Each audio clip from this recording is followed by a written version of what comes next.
la presentación de Camilo García Sarmiento, abogado, diseñador industrial, próximo contador público. Camilo García es un experto en la materia fundamental jurídica de lo que son los mercados financieros. Él, a través, digamos que de su trayectoria dentro de su consorcio, ha sabido, digamos que definir y aconsejar cada uno de los inversionistas, problemas económicos, problemas jurídicos, financieros que pues han tenido en el transcurso del tiempo para poder conllevar a esa misma salud financiera. Camilo, bienvenido, muchísimas gracias por la participación aquí. El público es tuyo. Disfruten los muchachos. Cualquier pregunta, en el chat voy a estar pendiente. Cuando Camilo termine, vamos complementando para que terminemos un panel bien interesante en la jornada de la mañana. Camilo, bienvenido. Ay, bueno, buenos días. Muchísimas gracias a todos. Estoy muy feliz de estar acá. A propósito, perdón, nos quitar, pido cacao. No me acuerdo cómo es el MIT para compartir pantalla. mientras Ok. Camilo, dale donde dice presentar ahora. ¿Presentar ahora? Sí, presentar ahora y seleccionas la... ya, creo que es la presentación. a tu pantalla. Compartir. Perdón, un momentito. Es que el tema y ahorita, por ejemplo, que a mí me toca manejar muchas audiencias virtuales, cada audiencia se maneja por un sistema distinto. Entonces uno queda es un poco como perdido. Es muy complicado, creo que es uno de los mayores problemas del COVID-19, ¿cierto? Perdón, un momentico, presentar está toda tu pantalla, una pantalla o una pestaña de... Si quieres puedes darle toda tu pantalla, si quieres. Compartir no me da la opción, de compartir. ¿No? ¿No será mejor? Camilo, si quieres, entonces compárteme la presentación, compártemela por el WhatsApp y yo la comparto, te la presento. Sí, listo, gracias. Sí, es que Claro. estoy intentando una ventana. No, creo. Vamos a ver un último intento de decir. ¿Sí la están viendo? Listo.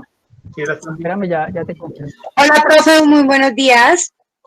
Buenos días. Profe, si quieres, hágalo presentar en pantalla, toda pantalla, y les da clic en la pantalla chiquitica y ahí se te da a compartir. Sí, ok. Les pregunto. Listo, Marisol, gracias. Sí, Camilo, ya, la estamos viendo. Bueno, muy bien. Voy a poner, a ver si ya se me ve. Entonces, bueno, ya ven y ya ven la presentación, ¿cierto? Sí, ya la estamos viendo. Bueno, entonces, bueno, les decía, pues muchísimas gracias. Estoy muy feliz de estar acá. Yo soy compañerito, aparte de todo lo bonito que habrá dicho de mí, pues yo soy compañerito de Oscar ahorita, que soy primíparo de estudiante de contaduría. Como les decían, yo soy diseñador industrial. Después bueno, primero estudié diseño industrial, luego después decidí estudiar Derecho, un poco, digamos, larga historia. He hecho algunas especializaciones, entre otras, para lo pertinente aquí. Hice especializaciones en derecho Constitucional y Administrativo, que es una rama del derecho muy genérica para el tema de lo público y la interacción con entidades públicas. Y también soy especialista en derecho tributario y aduanero. Por cosas, digamos, también de mi formación y digamos, más como el camino que la vida uno lo lleva. Básicamente yo soy asesor de empresa y también soy litigante, pues he tenido que hacer mucha asesoría a nivel de empresa y uno se empieza a interesar por estos temas. Por supuesto, y es también una de las razones por las cuales yo empecé a estudiar contabilidad. Yo pienso mucho de que la idea es que las personas, cuando ustedes se meten en un determinado área, y ahorita que la vida permite, pues con oportunidades como la educación virtual, por ejemplo, poder estudiar varias cosas y además a costos, digamos, muy interesantes, pues lógicamente vale la pena pues tener ese manejo y profundizar. Todo el conocimiento que uno pueda hacer es bueno. Ojalá uno pueda hacer lo más interdisciplinario posible, es decir, tener la oportunidad, la riqueza de que pueda compartir con personas de otras profesiones, de conocer los enfoques de otras profesiones y poder hacer como una visión en conjunto. En el caso mío, pues también, digamos, como tributarista, yo me acuerdo que entre hacer una maestría en tributario y estudiar contabilidad, decidí hacer esto y pues bueno, hasta ahí vamos y pues bueno, el tema, digamos, de chévere porque da una visión, digamos, muy completa, muy complementaria de las cosas. Antes ya como empezar en materia, ahí que estaba viendo, yo me conecté hace como 10, 15 minuticos y para demostrar un poco como el ejemplo de lo que yo consideraría como un tema, como el enfoque como interdisciplinario, que es hacia lo que quiero mostrar, digamos, en esta pequeña presentación. Consejitos así como sencillos, rápidos, desde la vista de un abogado del asesor tributario, ¿sí? Fíjense que Oscar les habló, por ejemplo, el tema de la tarjeta de crédito, el tema de los préstamos, eso sí también es típico. Todos hemos tomado decisiones de ese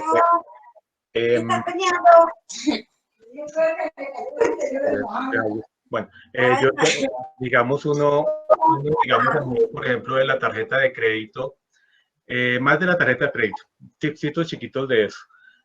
Como abogado yo les puedo decir, uno debe tener una tarjeta de crédito y entre más jóvenes, pues bueno, mayores de edad, entre más jóvenes, en todo caso, pues mejor.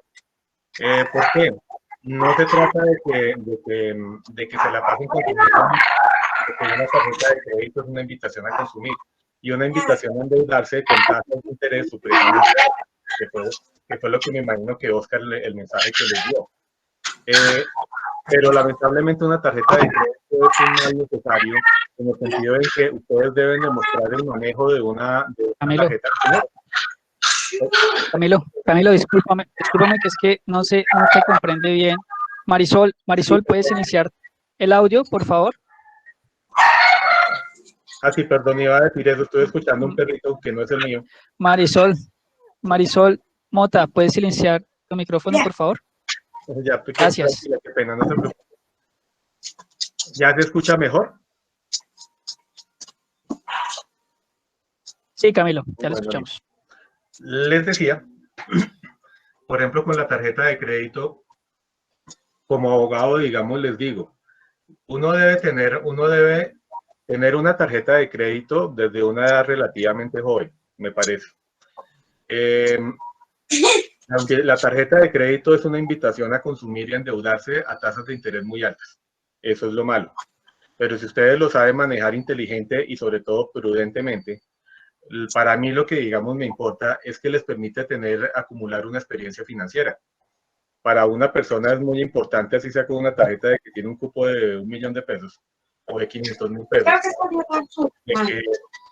Tener el bolso. ¿Cuánto trajo en plata? ¿Cuánto trajo en plata? Pues traje. Perdón, otra persona que tiene un micrófono abierto. Que es que ya lo informé a Tania, explicaciones para que la silencie. Marisol, ¿puedes activar tu audio, por favor? Espera, Camilo, que ya van a llevar desde comunicaciones. Listo, Camilo. Pues ya comparten nuevamente la presentación, se cayó. Ya, tranquilos, qué pena, no se preocupen. Entonces, presento nuevamente ahora, comparto una pantalla, tráquete. No tengo el panel para poderlo silenciar. Le toca desde comunicaciones, pero ya estoy atento a eso para ver más activo. En este momento nuevamente pregunto, ¿no? ¿Se ve compartida mi pantalla? ¿Sí? Sí, Camilo, sí lo vemos. Entonces les decía, como para cerrar la idea de los consejitos prácticos, una tarjeta de crédito pues es una invitación de consumir a tasas, digamos, muy altas. Por supuesto, lo lógico es que pues en la medida en que ustedes manejen responsablemente una tarjeta de crédito, que lo que yo creo que básicamente uno debe saber es manejar pagar todo lo posible a una sola cuota. Creo que Oscar lo dijo. Tratar de en lo posible no utilizar el avance de una tarjeta de crédito. Eso es lo más costoso que uno puede hacer. pero el tener una tarjeta de crédito, digamos, desde los 18, 19, 20 años, es algo que a ustedes les permite demostrar experiencia para cuando en algún momento mayor, digamos 25, 26, 25, 26, 30 años, ustedes necesiten pedir un préstamo porque la experiencia crediticia pues se demuestra con la tarjeta de crédito. Entonces, obviamente, la idea es que si la van a utilizar, hay muchas promociones de tarjeta de crédito de que hablan del tema de que si consume tanto en un mes o cosas así, pues no le cobran la tarjeta, lo cual es, bueno, no es como tampoco tan cierto. Pero en la medida que tengan eso, pues van a poder tener van a poder demostrar para el día que puedan pedir un préstamo de 5 millones para algo que realmente lo necesiten. El tema del avance de la tarjeta, eso es como un préstamo de última hora, de último recurso, pues si toca, toca, por eso también es bueno. En la medida que ustedes vayan desarrollando, digamos, una experiencia crediticia buena, es decir, no colgarse o no colgarse, que no los reporten, ese tipo de cosas, pues eso van a ver que les va subiendo la capacidad de crédito y eso se refleja eventualmente cuando quieran pedir un préstamo grande. Ahora, otro último consejo también de eso. En algún momento ustedes van a tener que declarar renta, siempre pasa, ¿sí? Entonces es bueno también que uno maneje a nivel de, sobre todo a final de año, maneje alguna deuda, así sea pequeña, con la tarjeta de crédito. Entonces, fíjese que ese tipo de herramientas financieras, más allá del tema matemático, económico, pues también tiene otras connotaciones a nivel jurídico, por ejemplo, en derecho tributario. Era lo que yo quería decir y fíjese que es para introducir lo importante que es poder, digamos, como entender temas como el derecho el derecho o la economía.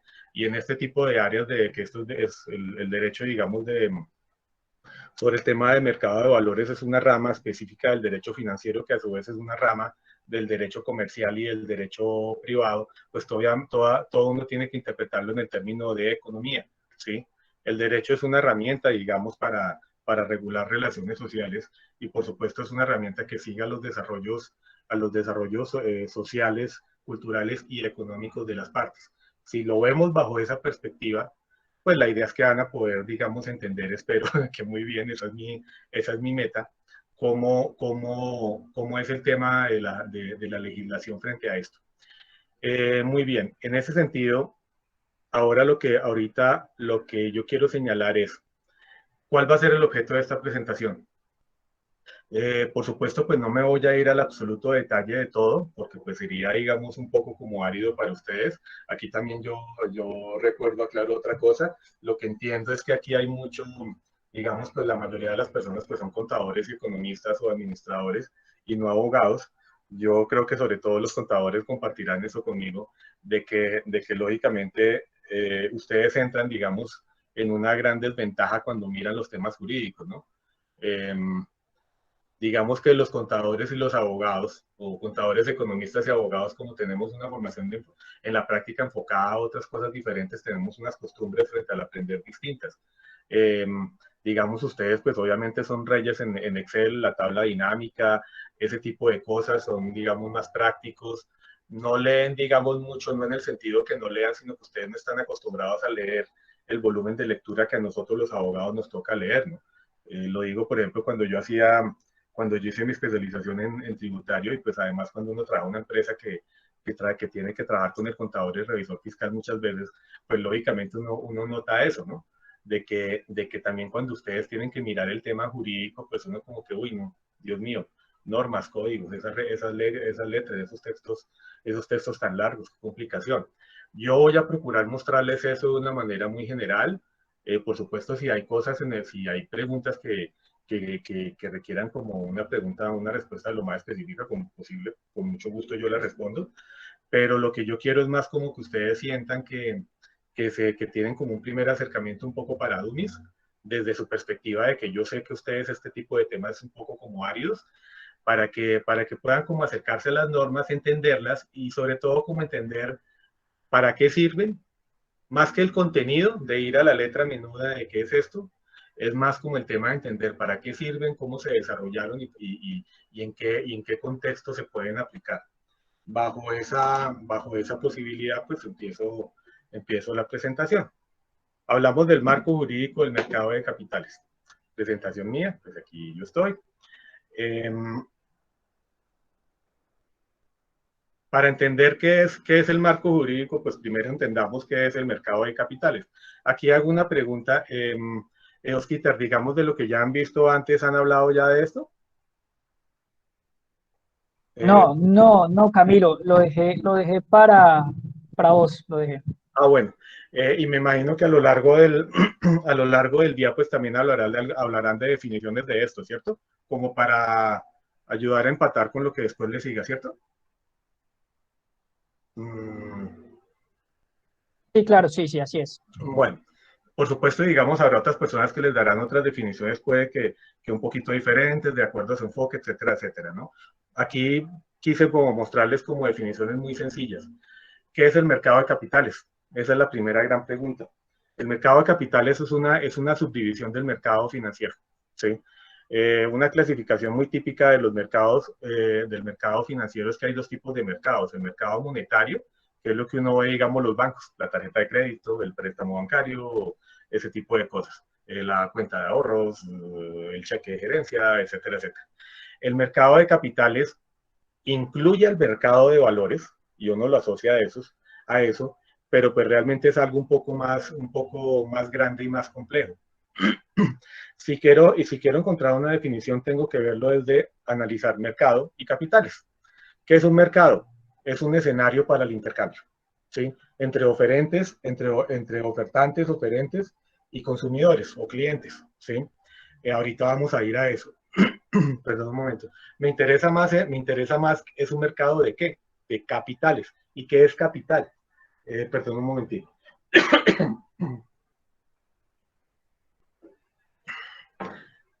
La idea es que el capital se refiere a un flujo de recursos financieros que son entregados por unas personas, ¿sí? Que son los inversionistas, a otras personas que serían los empresarios. Ahorita profundizo un poco en eso, a título de inversión o deuda, pero con una finalidad, que es que el dinero que entregan los inversionistas a los empresarios tiene la finalidad de que sirva como capital de trabajo, ¿sí? O como capital de, bien sea de trabajo o un capital destinado, digamos, a enriquecer el patrimonio del empresario para que éste lo utilice en el desarrollo de su actividad empresarial, para el crecimiento de la empresa, para el desarrollo de procesos específicos. Así vemos que desde el punto de vista del escenario de mercado, en la parte izquierda de la gráfica, hay una oferta y una demanda. Eh, la oferta, aquí curiosamente me disculpo, el inversionista debía ser a la izquierda, los otros al otro lado. Pero bueno, la oferta, no, perdón, no, está bien, si no me he equivocado. Desde la oferta, hay personas jurídicas, siempre son jurídicas, eso es muy importante, buscan capital que pueden ser públicas o privadas. Más adelante se van a dar cuenta, voy a enfatizar mucho en lo público. Uno no cae en cuenta porque piensa que el mercado de capitales solamente es mercado de valores y uno solamente lo mira como empresas privadas. Pero es que realmente el desarrollo del mercado de capitales tiene mucho que ver con la globalización y sobre todo con la privatización. Eso lo van a entender más adelante a lo largo de la charla. Y hay una demanda de esos productos que son personas naturales, individuos como ustedes o como yo, la gente que compra acciones de Ecopetrol, y de personas jurídicas, públicas o privadas. La idea es que las personas que buscan capital necesitan tener recursos para poderlos invertir en sus proyectos, para poder hacer crecer o mantener a la empresa. Esa manera de entregar recursos pues puede ser, digamos, a dos tipos básicamente en dos formas. Una manera permanente, que es a modo de inversión, adquirir acciones, es el ejemplo típico, o de deuda, que es temporal, que pues ya viene una serie de maneras que son los demás, digamos, instrumentos financieros propios de este mercado. Um, Desde el punto de vista del inversionista, el inversionista es una persona natural o jurídica que tiene excedentes de capital y quiere invertirlos para que le renten. Por eso es que uno, por ejemplo, habla de lo que llama el rentista de capital. Es una persona que genera ingresos no de su trabajo, sino de lo que llama uno rentas pasivas, que son recursos que están ahí, básicamente dinero, por antonomasia, que si los pone a disposición de otras personas, lo cual genera un riesgo, es un riesgo implícito que uno en esto lo llama riesgo sistémico. Permite, dependiendo del nivel de riesgo que maneje, eso es otro concepto, permite tener un retorno de la inversión que básicamente es o una tasa de interés, en el caso de los préstamos, o un reparto de utilidades en el caso, digamos, de las acciones, ¿sí? O los rendimientos específicos, no sé, por ejemplo, en derivados o cosas así. Pero siempre la idea, el mensaje es que pone a disposición unos recursos esperando tener un rédito, y eso significa que lo hacen con ánimo de lucro. Esto quiere decir de que este es un escenario comercial, se hace con ánimo de lucro para ambas partes, y por lo tanto pues está regulado por normas esencialmente pues de derecho comercial. Era el tema que quería señalar. Lo importante, digamos, acá de esto, pues aparte de señalar los elementos de la definición de mercados y capitales, ya las dije, es que el mercado de capitales, como es un escenario, implica la presencia del gobierno. Como ya también lo vamos a ver más tarde, uno tiene que mirar, lo que voy a mostrarle a ustedes es mostrarles un marco constitucional, un marco legal y un marco reglamentario, que es como los niveles como los cuales uno ve normalmente ve estas, digamos, las normas jurídicas de una determinada área. En un mercado de capitales, aparte de tener oferentes y demandantes y por supuesto productos o servicios que interactuar, en este caso serían los productos y servicios financieros propios del mercado de capitales, tiene que existir un marco regulatorio, o sea, unas reglas del juego, y una autoridad nacional de supervisión, vigilancia y control, que en este caso es la superfinanciera. Cuando hablemos de ella, pues se las voy a presentar. En el mercado de capitales hay varios principios que hay que conservar, pero hay dos que son tal vez los más importantes.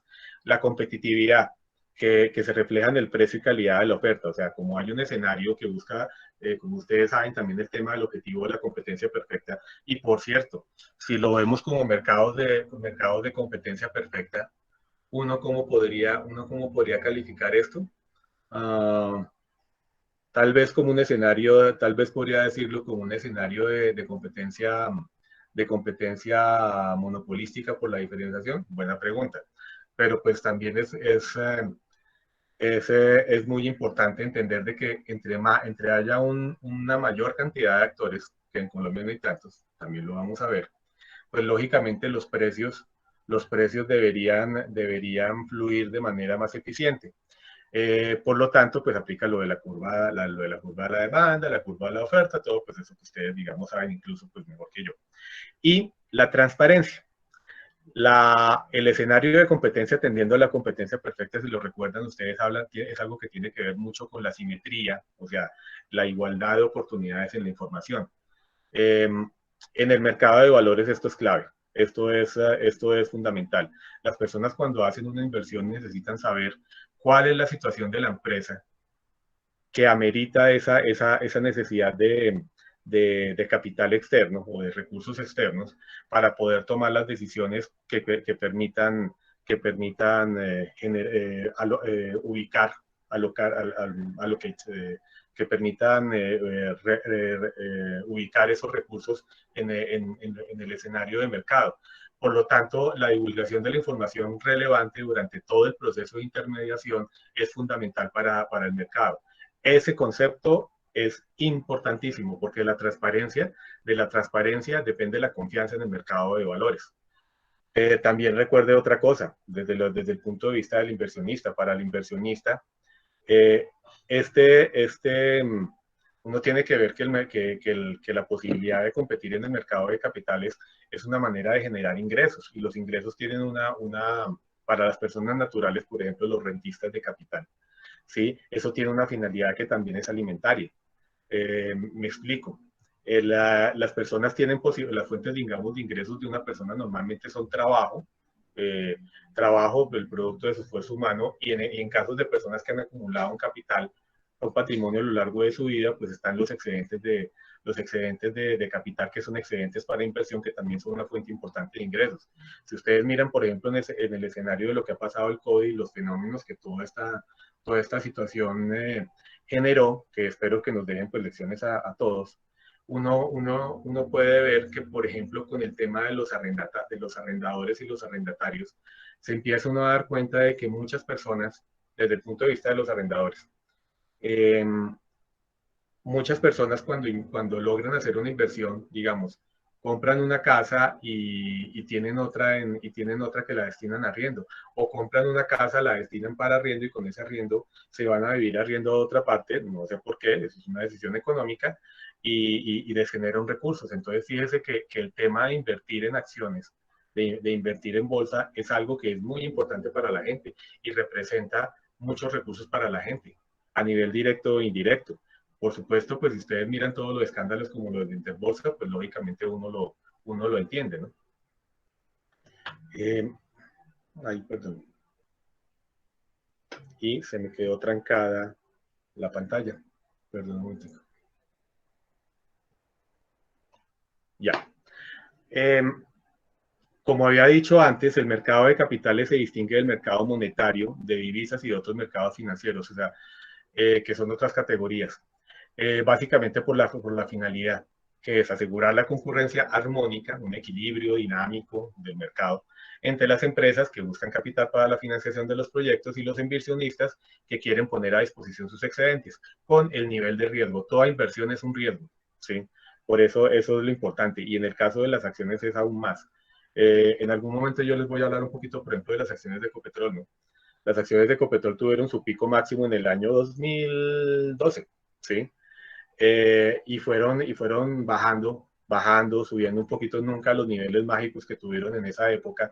Y pues las acciones de Ecopetrol, yo nunca invertí en Ecopetrol, una tía invirtió en eso. Entre otras eran acciones que eran paquetes de acciones como de 5 millones de pesos cada uno, si mal no recuerdo. Entonces, fíjense lo importante que eso es para una persona. Es una inversión grande, radical en la vida, que requiere una protección al inversionista, que va, como les decía, el tema de la transparencia durante todo el proceso de intermediación, de compra y venta del producto de valor. Y eventualmente durante todo el proceso, digamos, postventa, que se refiere a la relación del inversionista con la empresa, para tratar de asegurar de que, pues bueno, uno asume un riesgo cuando compra una acción, y voy a siempre hablar de eso como por ejemplo típico, pero pues que se mantengan unos niveles razonables y que les permita a las personas salirse de la empresa, es como vendiendo las acciones en el momento que ellos lo requieran. El otro tema que es fundamental aquí es el de, perdón, es el de la privatización. La gente tiende a asociar el tema a empresa privada, a las acciones. O sea, las acciones en bolsa, y uno entiende como la mirada en Estados Unidos de las grandes empresas, pero se olvida de que realmente uno de los mayores inversionistas y de los mayores no inversionistas, sino agentes en el mercado que requieren capital, que es casualmente el Estado. La historia de la normatividad en esta materia tiene mucho que ver, no es algo tan patente, pero tiene mucho que ver con los esfuerzos por el Estado para adquirir recursos y para privatizar en todo en parte las empresas estatales para el manejo, digamos, de los recursos más importantes, los minerales, la energía eléctrica, ese tipo de cosas. Las empresas del Estado, pues como manejan, digamos, los recursos más importantes, los recursos, digamos, más importantes, por ejemplo, del sector real, y además manejan servicios públicos, pues son empresas que requieren para su funcionamiento de grandes economías de escalas y de grandes inyecciones de capital. Pensemos, por ejemplo, ETB, la empresa de Acueducto de Bogotá, típicamente Ecopetrol, una serie de empresas pues que obviamente terminan ofreciéndose en bolsa precisamente por eso, porque necesitan inyección de capital. Y la inyección de capital, para tener una economía más sana, pues obliga, digamos, a los administradores públicos, al Estado, a que no solamente capte esos recursos vía impuestos o préstamo, digamos, deuda externa, sino también busque la participación del sector privado, precisamente para compartir esos riesgos, y además también generar una dinámica de la economía que es interesante. el tema, digamos, del mercado de capitales también sirve como catalizador, como, digamos, para desencadenar posibilidades de desarrollo económico. Primero para los programas de privatización, empresas estatales, también para el interés para crear oportunidades de inversión para la población local y el crecimiento de las pymes. Ese es otro tema que uno lo tiene a veces muy como olvidado, pero realmente está también. La idea es que los empresarios necesitan tener posibilidades para invertir. Las posibilidades para invertir permiten no solo a los empresarios crecer, sino también al mercado financiero crecer y desarrollarse, bien sea a través volviendo al tema de las acciones, las empresas pueden ofrecer las acciones directamente, es decir, sin intervenir en la bolsa, como cuando, no sé, yo tengo la acción, yo tengo mi empresa con mi amigo y yo quiero meter otro amigo, pues ¿cómo lo hago para que participe? Le vendo acciones. O eventualmente en empresas, digamos, grandes, pues lógicamente el tema del escenario del mercado de la bolsa, pero son maneras de captar dinero y esas maneras de captar dinero son maneras que eventualmente, al representar flujos financieros, pues obviamente dinamizan el mercado financiero. Por eso es que el mercado de valores y el mercado, y el mercado de dinero, pues obviamente están atados uno a otro. Y para la inversión, por ejemplo, de empresa extranjera, siguiente tema, el capital privado y extranjero, pues también tiene que ver casualmente con el mercado de divisas, ¿sí? Eh,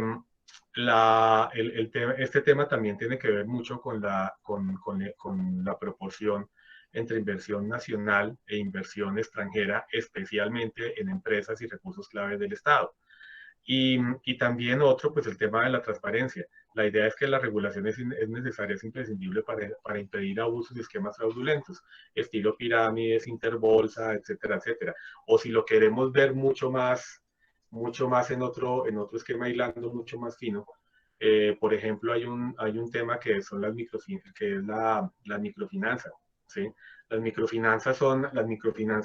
Son bueno, por decirlo de una manera muy simple, entidades financieras que se crean para apoyar a personas que tienen grandes dificultades de acceso a crédito por temas económicos, por cuestiones de género, etcétera, etcétera.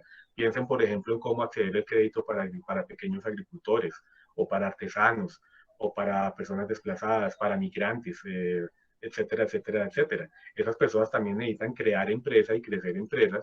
Por ejemplo, esas son fuentes de autoingreso, son fuentes de autoempleo y de generación de empleo en pequeñas unidades económicas, pues lógicamente es algo que hay que promover. El mercado de capitales uno lo asocia siempre a empresas gigantes, a Ecopetrol, ¿sí?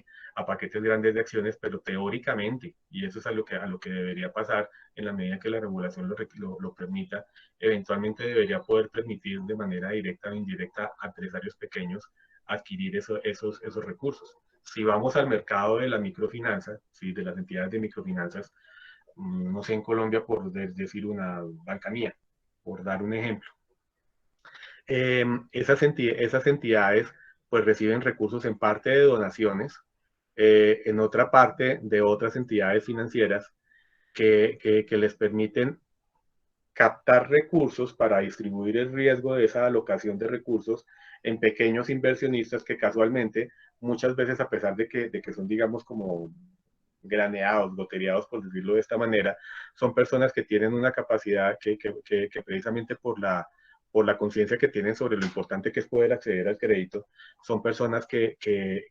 paradójicamente son más responsables y tienen una cultura financiera individual y colectiva, paradójicamente mucho mejor que otros empresarios, por extraño que parezca, y es algo de la experiencia que viene, por ejemplo, en el escenario de la microfinanza. Eso es un tema que viene sobre todo, digamos, de la India. No me acuerdo el nombre del señor y pues creo que es medio impronunciable, pero el impulso a la microfinanza o el desarrollo de la microfinanza nace de algo que es el Grameen Bank, que fue creo que se llamaba apellido Yunus, si no estoy mal. Una persona que dijo, bueno, hay que invertir la pirámide, hay que buscar generar posibilidades de crecimiento en la base de la pirámide, es decir, los más pobres, para la redistribución de riqueza, y parte de eso es que ellos tengan un buen acceso al crédito. Para eso se crearon esos bancos. Experiencias que han encontrado en ese tipo de mercados es que paradójicamente la gente en un pueblo, en comunidades rurales, en comunidades aisladas, es mucho más disciplinada para cumplir con sus obligaciones, porque ellos saben de que si incumplen, no solamente a ellos se les perjudica su capacidad de crédito, sino la de toda la comunidad, que eso es algo que a un empresario, digamos, de clase media o media alta, pues en el fondo no le importa. Pero a lo que voy es que eventualmente el tema del mercado de capitales, por absurdo que parezca, es un tema que eventualmente debe también tender a permitir esas posibilidades, como directamente, pues uno puede que no crea, una persona no va a invertir en bolsa para invertir en un mercado artesanal, pero sí, por ejemplo, a través de entidades como las de microfinanzas que buscan recursos, ¿sí? O otros inversionistas que buscan recursos, por ejemplo, los fondos de pensiones que inviertan en otros temas, etcétera, etcétera, etcétera, etcétera.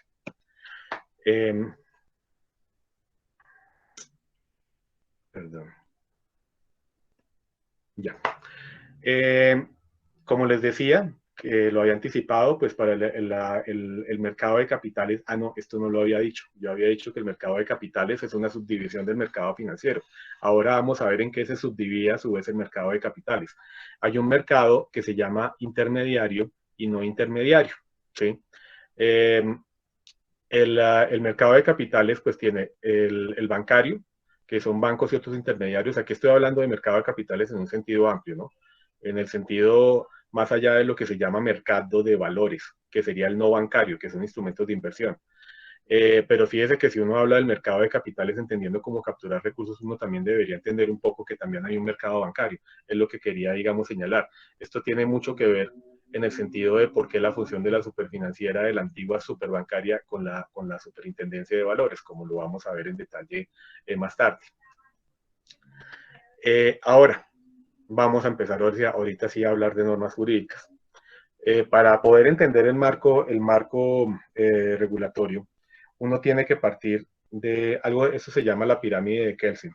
La pirámide de Kelsen en derecho, y creo que por aquí me dijeron de que creo que hay como 5 abogados, ellos lo entenderán. Las normas jurídicas las normas jurídicas de derecho positivo, el derecho positivo es el derecho legislado, que está consignado en normas escritas generadas normalmente por el legislador, que pues aquí es el Congreso de la República. Tienen unos niveles, ¿sí? El nivel superior es la Constitución política. La Constitución política es la norma de normas, es la Constitución en este caso, pues nuestra Constitución vigente es la Constitución de 1991.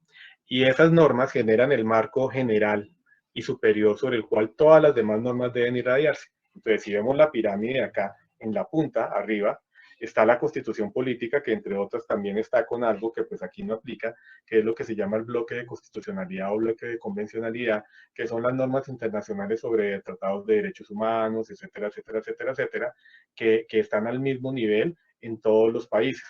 Y de ahí para abajo pues está la ley, que es la que crea el legislador, el reglamento, que es lo que maneja la rama ejecutiva, ahorita lo voy a explicar, para desarrollar el contenido de la ley, y tiene otros niveles hacia abajo hasta llegar, digamos, a los contratos individuales, que son los acuerdos de voluntades que hacemos nosotros. Es decir, en un contrato, si lo queremos ver más práctico, en un contrato cuando yo voy a enajenar una acción, bueno, yo voy a insistir mucho en la acción porque es como porque es el ejemplo más simple. En una acción hay distintas normas que involucran la regulación de la acción a nivel constitucional, el derecho a la libre asociación, a la libre competencia económica, la regulación del sector financiero, etcétera, etcétera. A nivel legal, las leyes que en virtud de la Constitución permiten regular legislativamente la materia. El reglamento, las normas que se llaman decretos, resoluciones, etcétera, que el gobierno nacional, en virtud de las facultades que le dio el Congreso, le permiten regular para desarrollar en temas puntuales la ley que la publica, que la expide o la hace el Congreso. Y de ahí para abajo entonces puede uno entender, por ejemplo, los reglamentos de autorregulación de los distintos actores, por ejemplo, de las bolsas de valores, por ejemplo, eso de las bolsas de valores, lo que sea pertinente, el DCB, lo que interacciona en esa operación. Y finalmente, al nivel más bajito, individual, veríamos lo que corresponda al contrato específico que lo existe, que termina, es el contrato de suscripción de acciones, que emite la empresa frente al inversionista, que implica un reglamento de suscripción de acciones, que está relacionado con unos estatutos sociales, que es lo que se llama el contrato social, y, pues, y que también se plantea efectivamente en algo, un documento que es la tierra. ¿Me escuchan bien, cierto? Sí. ¿Sí, Osquita? Sí, Camilo, escuchamos bien. Entonces, fíjese que hay un conjunto de normas a distintos niveles que interactúan. Entonces, ya en este punto vamos a ver las normas de nivel superior, para que ustedes entiendan que es el mensaje que quiero ver, que quiero plantearles, de que cuando ustedes vean todo lo que hay de abajo, como que entiendan de dónde salió y sobre todo cuál es la finalidad, que es una finalidad, entre otras, muy bonita. La Constitución, hablar de la Constitución es hablar de un modelo económico, ¿sí? Que tiene además un fin social, ¿sí? En la Constitución, uno debe partir de que Colombia es un Estado social y democrático de derecho. Eso es un concepto, digamos, muy amplio, grandísimo, con muchos detalles y muchas implicaciones. Que en el caso, para lo que a mí me interesa, pues en este punto, pues bueno, Colombia es una declaración, es el primer artículo de la Constitución. Colombia es, y además debe ser, un Estado social y democrático de derecho. Para ello tiene que generar un marco jurídico democrático y participativo que garantice un orden político, económico y social justo. Esas palabras tienen una riqueza absoluta. No voy, por supuesto, digamos, a hacer una lectura completa de esto, pues entiendo pues que también digamos, la presentación, pues supongo que se compartirá con ustedes, pero después estas son las ideas principales para que ustedes en su momento las desarrollen. Para el mercado de capitales hay algo que es curiosamente importante. Hay un compromiso de impulsar la integración con la comunidad latinoamericana. Eso es del preámbulo de la Constitución. El mercado de capitales es un mercado globalizado, ¿sí?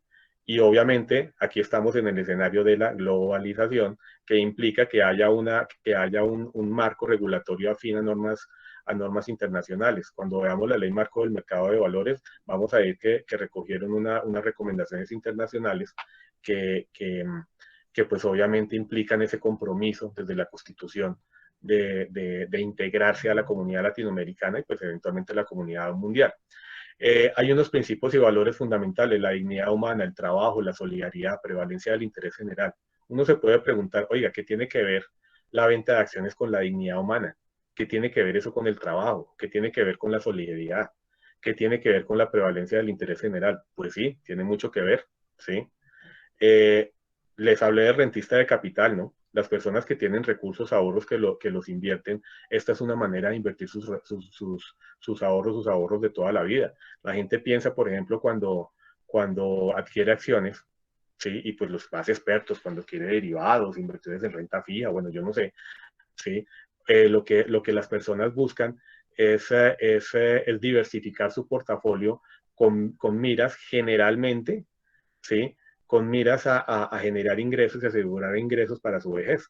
O sea, cuando uno lo mira como una persona natural, y voy enfatizando mucho a eso, no solo como empresario, el empresario pues también para generar dinero, pero aquí hablo de la persona natural, la persona, digamos, de a pie, que es el usuario principal que en el fondo es, en cierta manera, el usuario principal de este tipo de mercados, independientemente de las empresas por volumen.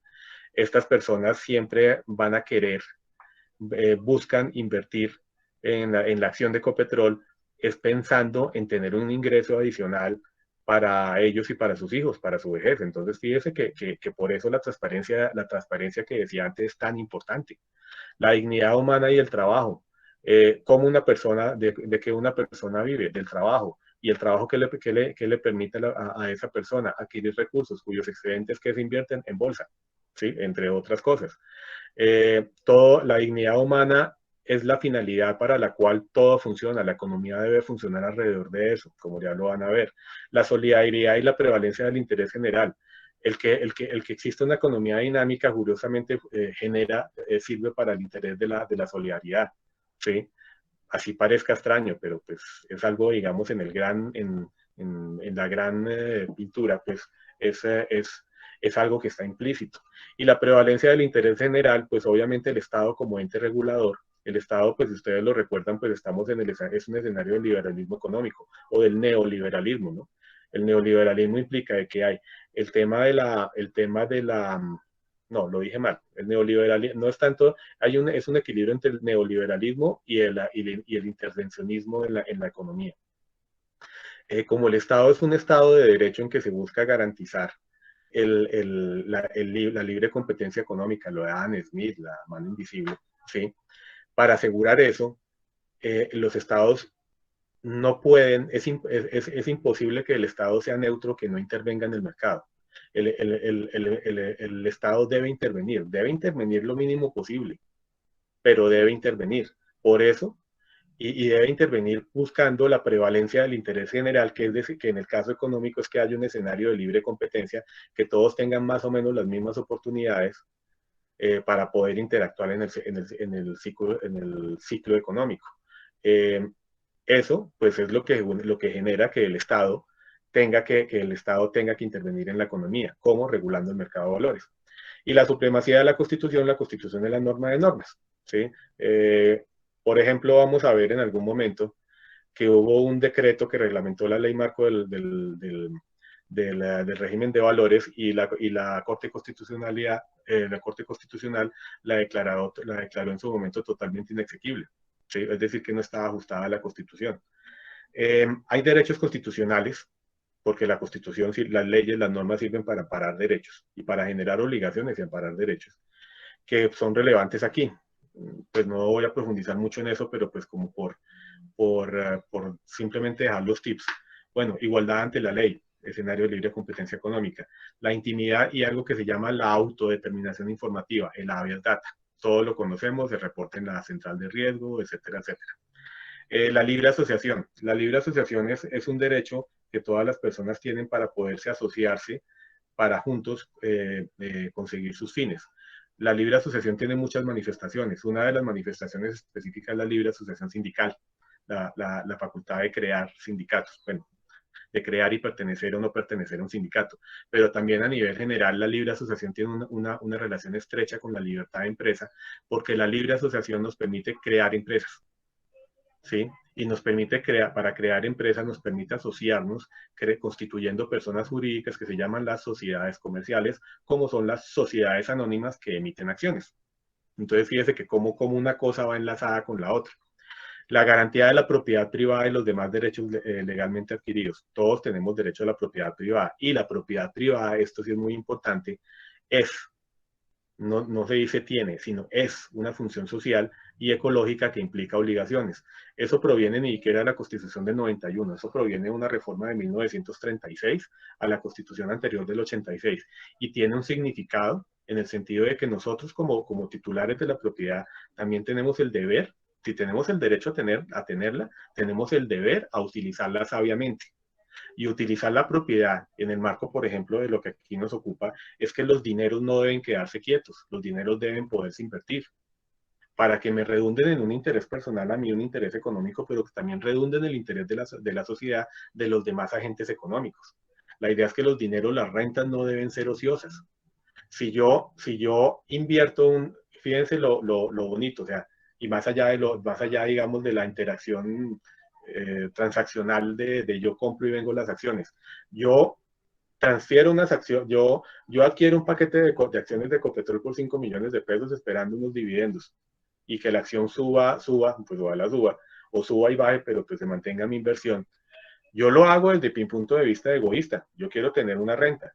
Pues la empresa lo hace desde un punto de vista también de ellos casualmente egoísta, ¿sí? Que es recibir el recurso para poder funcionar y generar utilidades, pero también con ocasión de eso se genera una utilidad hacia otras personas que son los trabajadores de la empresa, los proveedores de la empresa, los consumidores de la empresa, que entre los cuales muchos podemos ser incluso nosotros mismos, y el Estado como ente regulador que genera el escenario para que la economía crezca. Entonces, fíjese que lo importante es que la propiedad privada es una función social. Por eso es tan importante esta regulación constitucional. Otro punto, digamos, para esto, pues hay una promoción estatal del acceso a propiedad, incluyendo medidas en la enajenación de la participación accionaria estatal, es decir, privatización, ¿sí? Pero privatización que beneficia a ciertos grupos. cuando uno ve, ese es un artículo de la Constitución, ahorita no me acuerdo, ese artículo habla de que, por ejemplo, se preferirá a los trabajadores en la enajenación de la participación accionaria de la sociedad. Y si ustedes recuerdan el caso, digamos, de Ecopetrol o ETB, ¿sí?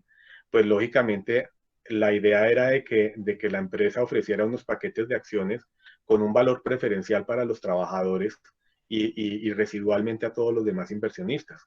¿Eso para qué es? Es también es una manera de motivar que los trabajadores que contribuyen al crecimiento de una empresa, ¿sí?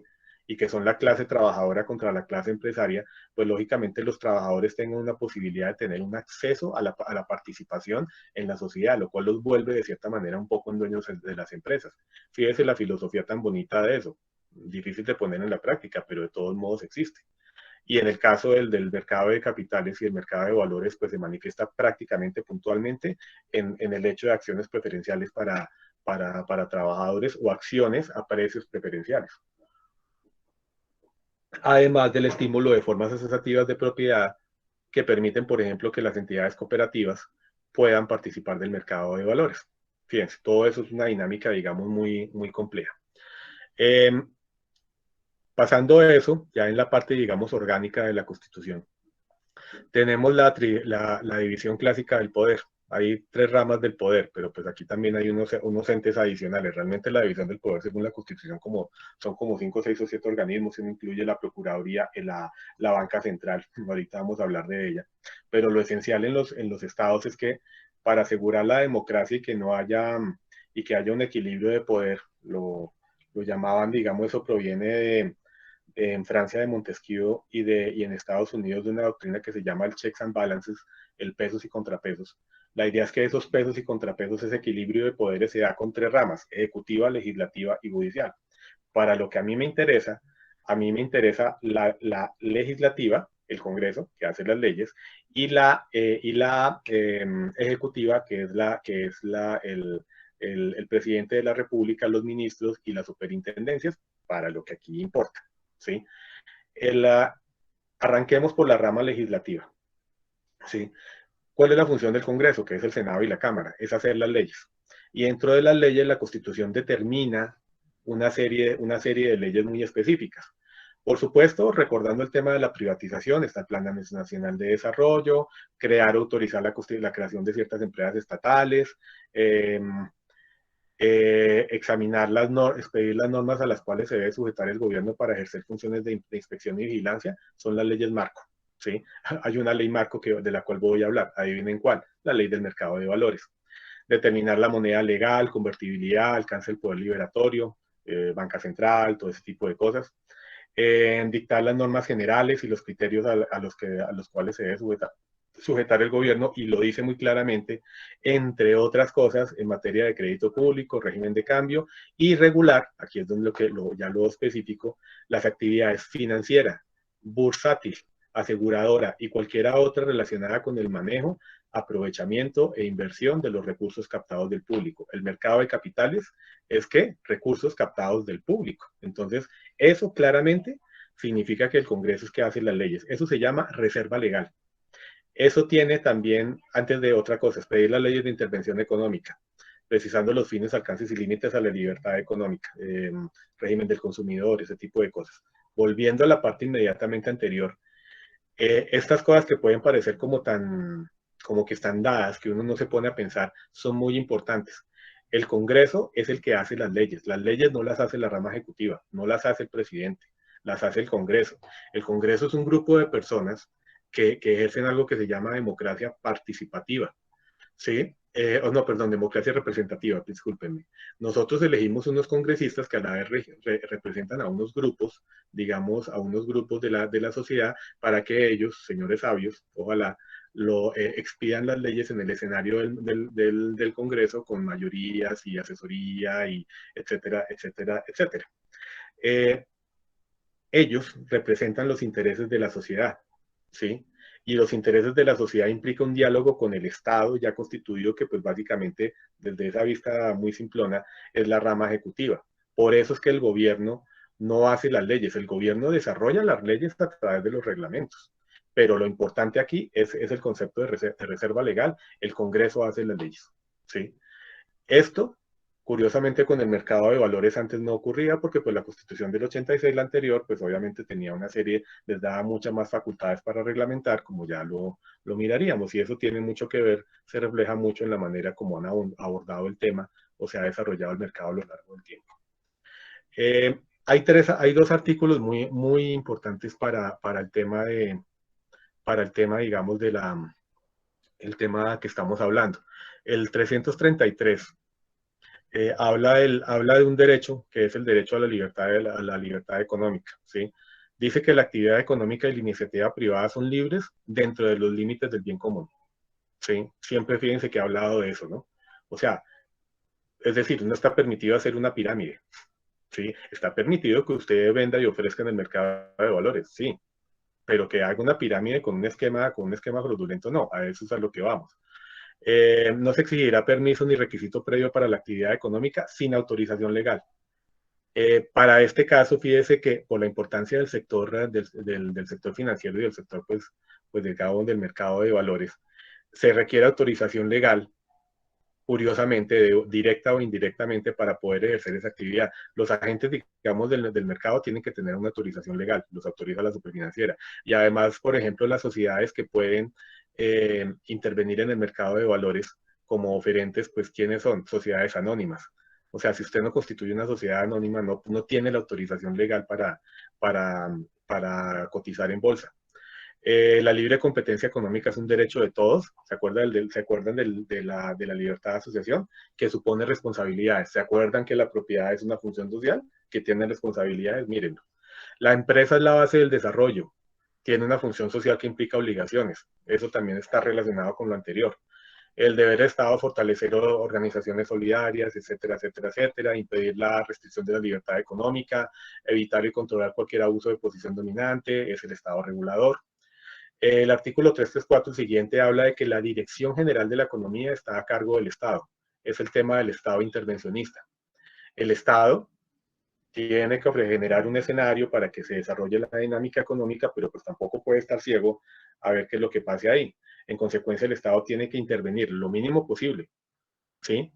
Y bajo la filosofía del dejar hacer, dejar pasar, dentro de lo posible, pero buscando de que todo vaya a generar ese orden económico justo del cual habla el artículo primero de la Constitución. En virtud de eso, la actividad financiera, bursátil, aseguradora y cualquier otra relacionada con el manejo, aprovechamiento e inversión de los recursos de captación, fíjese la definición así específica que es de interés público, como los servicios públicos domiciliarios, la misma categoría, y solo puede ser ejercida previa autorización estatal, conforme a la ley.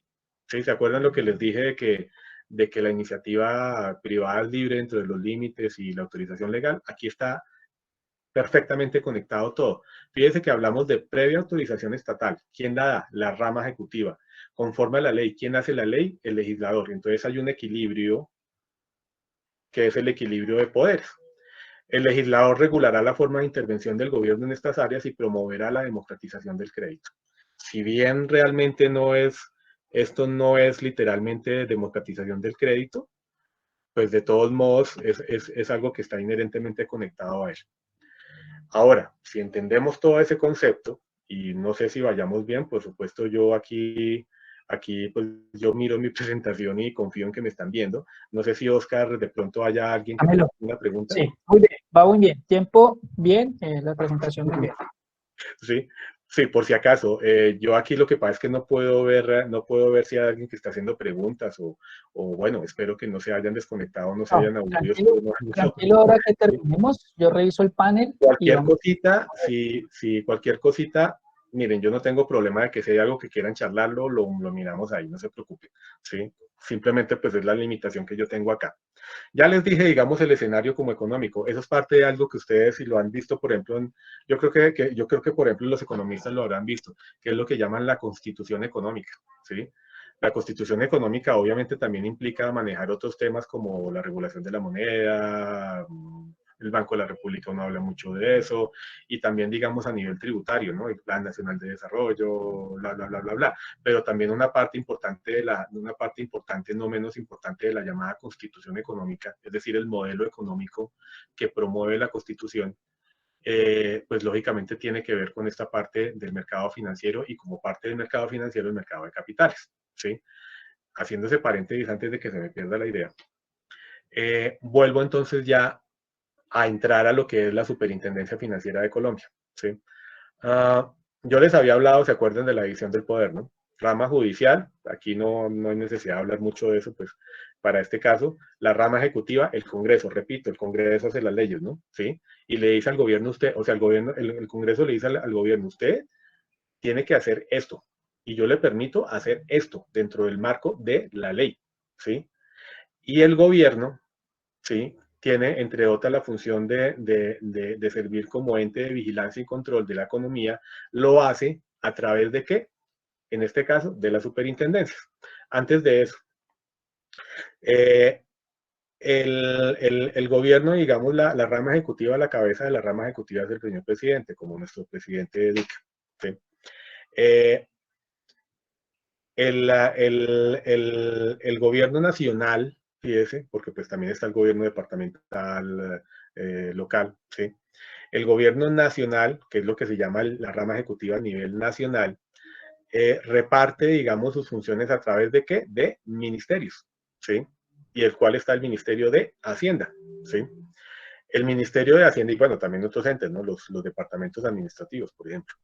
Y el Ministerio de Hacienda ejerce, aparte de la fijar políticas o proponer políticas, digamos, que las propone, por ejemplo, al Congreso cuando sacan la Ley Nacional de Desarrollo, por ejemplo. ¿Sí? El gobierno está autorizado por la Constitución y por la ley, ¿sí? Que hace el legislador, insisto, está autorizado a servir como ente obligado y autorizado a servir como ente de vigilancia y control. ¿Sí? Ya sabemos, como lo dije antes, de que el gobierno tiene que intervenir en la economía y una manera de intervenir en la economía es vigilar y controlar, ¿sí? Para restringir al mínimo la libertad económica y la competencia económica, pero de todos modos la tiene que regular, que en el fondo regular es una manera de restringir, ¿sí? ¿Cómo lo hace el gobierno en este caso, en este tipo de mercados? A través de Presidencia de la República a nivel nacional, Ministerio de Hacienda y materialmente a través de las superintendencias. ¿Qué es una superintendencia? Ahorita lo voy a explicar, ¿sí? En las siguientes diapositivas. Lo importante aquí de lo que yo quería mostrarles ya también como para que vean un contexto histórico, es que pues actualmente todos lo sabemos, la superintendencia que está adscrita al Ministerio de Hacienda, ¿sí? Y por ende pues le rinde cuentas a nuestro presidente, como han visto en las sesiones del COVID. La superintendencia financiera es el resultado de la fusión de dos superintendencias. Se creó la superintendencia financiera en el 2005 como resultado, entre otras cosas, de la ley marco, de la que ya finalmente hablaremos, de la ley marco del mercado de valores. Las dos superintendencias fueron fusionadas por un decreto, el 4327 del 2005.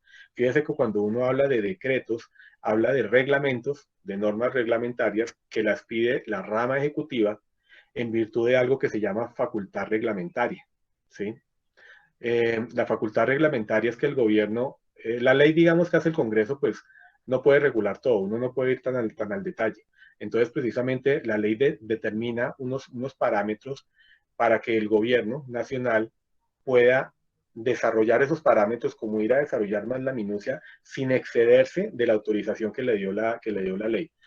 En su momento guarden ese concepto, porque esa es la causal de que muchas veces las normas se caen, las decretan inconstitucionales porque se exageraron la ley que le dio las facultades. Por ejemplo, como mucho de lo que se ha visto, que casi, yo diría que por lo menos la tercera parte de los decretos extraordinarios del gobierno, que son ley en sentido material, no voy a profundizar en eso, en virtud de la emergencia económica se cayeron porque exageraron, se descacharon por fuera de la Constitución. Esa es la idea como general. Pequeña historia para poder entender la razón de la fusión. La Superintendencia Bancaria de Colombia, que regula el mercado financiero, ¿sí? Esa superintendencia realmente nace en Colombia en 1923, se llamaba sección bancaria. Antes de eso había una vigilancia estatal que estaba prevista, pero nunca se versó en la práctica desde el 2018, desde el 1918. La superbancaria tuvo una relación muy estrecha, ahorita vamos a ver por qué, con las supersociedades, ¿sí? Y por efecto de una serie de reformas, por ejemplo, el Estatuto Orgánico el Estatuto Orgánico Financiero, el Estatuto Orgánico del Sistema Financiero, esa ley, esa superintendencia se fue, digamos, desarrollando cada vez más y se fue descentralizando, ¿sí? También eso lo vamos a ver ahorita cuando hable de la diferencia entre el Banco de la República y las superintendencias. La superintendencia de valores andó paralela, ¿sí? Eh, ¿Por qué la relación de la superbancaria con las supersociedades? Porque como resultado de la creación de las bolsas de valores, la primera bolsa de valor que funcionó aquí funcionó en 1929, que era la Bolsa de Bogotá. Como la idea era que era una bolsa para regular la venta de acciones de sociedades anónimas, pues casualmente el Estado tuvo que empezar a hacer la regulación del mercado de valores a través de la Superintendencia de Sociedades, paradójicamente. En 1979, ¿sí? Mucho después de 1923 de la superbancaria, se crea lo que llamaban la Comisión Nacional de Valores, que ese fue el ente que empezó a controlar los actores del mercado de valores a partir de un decreto de 1982. Antes, como decía, era las supersociedades. Con la Constitución Política del 91, ¿sí? Hubo un artículo transitorio 52 que el cual ordenó la creación de la superintendencia. Entonces se creó la superintendencia ya de valores por un decreto y empezó la función de vigilancia y control ya como superintendencia. Entonces fíjense, mirándolo acá, columna izquierda, que creo que es mirando reflejos acá, la superfinanciera o la superbancaria. Pues el sector bancario estaba desarrollado desde hace mucho más tiempo, ¿sí? La superbancaria empieza desde el 23 y anduvo tranquila, fue como la grande. La chiquitica, las supervalores. Antes existían las supersociedades. Las supersociedades todavía existe, por supuesto, pero se vio la necesidad de que el mercado de valores fue creciendo y creciendo y creciendo y se necesitó crear una superintendencia de valores que antes era una Comisión Nacional de Valores. La Constitución del 91, que es posterior a la creación de la Comisión Nacional de Valores, le da carácter constitucional, entiende esa necesidad, porque son lo que yo hablé antes, entiende la necesidad de regular el sector bursátil y ordena la creación de una superintendencia de valores. Entonces ya teníamos dos superintendencias, una como más chiquita y la otra más grande, la superbancaria. Ambas dependiendo del Ministerio de Hacienda. Y la conclusión, digamos, lógica fue que se fusionaran, ¿sí? Y ahí es la importancia la importancia, digamos, de esta diapositiva. Muy importante aquí también, pero no lo había dicho antes, qué es una superintendencia y qué es la superfinanciera. Es un organismo técnico. Cuando uno habla de organismo técnico, pues es por el carácter, digamos, económico que tiene, ¿no? Esa es adscrito al Ministerio de Hacienda y Crédito Público, rama ejecutiva a nivel central. Eso tiene una connotación, que uno la mira ya más como abogado, pero pues es importante que la sepan. Perdón, me tomo mi agüita a su salud. Que es que tenga la entidad de personería jurídica, ¿sí? No, la Superintendencia Financiera de Colombia pertenece al Estado, pero por efecto de lo que se llama descentralización, se vuelve una persona jurídica diferente del Ministerio de Hacienda, tiene autonomía administrativa y financiera y tiene patrimonio propio. No es algo como que interese mucho, pero sí es bueno eso sí es muy importante que lo entiendan. Cuando uno va a demandar al Estado, no es lo mismo demandar al Ministerio de Justicia que al Consejo Superior de la Judicatura o a la Superintendencia Financiera. Eso pues ya es un poco más de abogados, pero pues sí era, digamos, importante. Para el tema del manejo administrativo, pues el hecho de que las superintendencias, por la función que tienen, pues tienen que tener un patrimonio propio, ¿sí? Y una autonomía administrativa y financiera para que puedan ejercer bien su función. Eso también es otra cosa, digamos, más lógica de derecho administrativo. Como les decía, hubo una integración en las dos superintendencias en el 2005.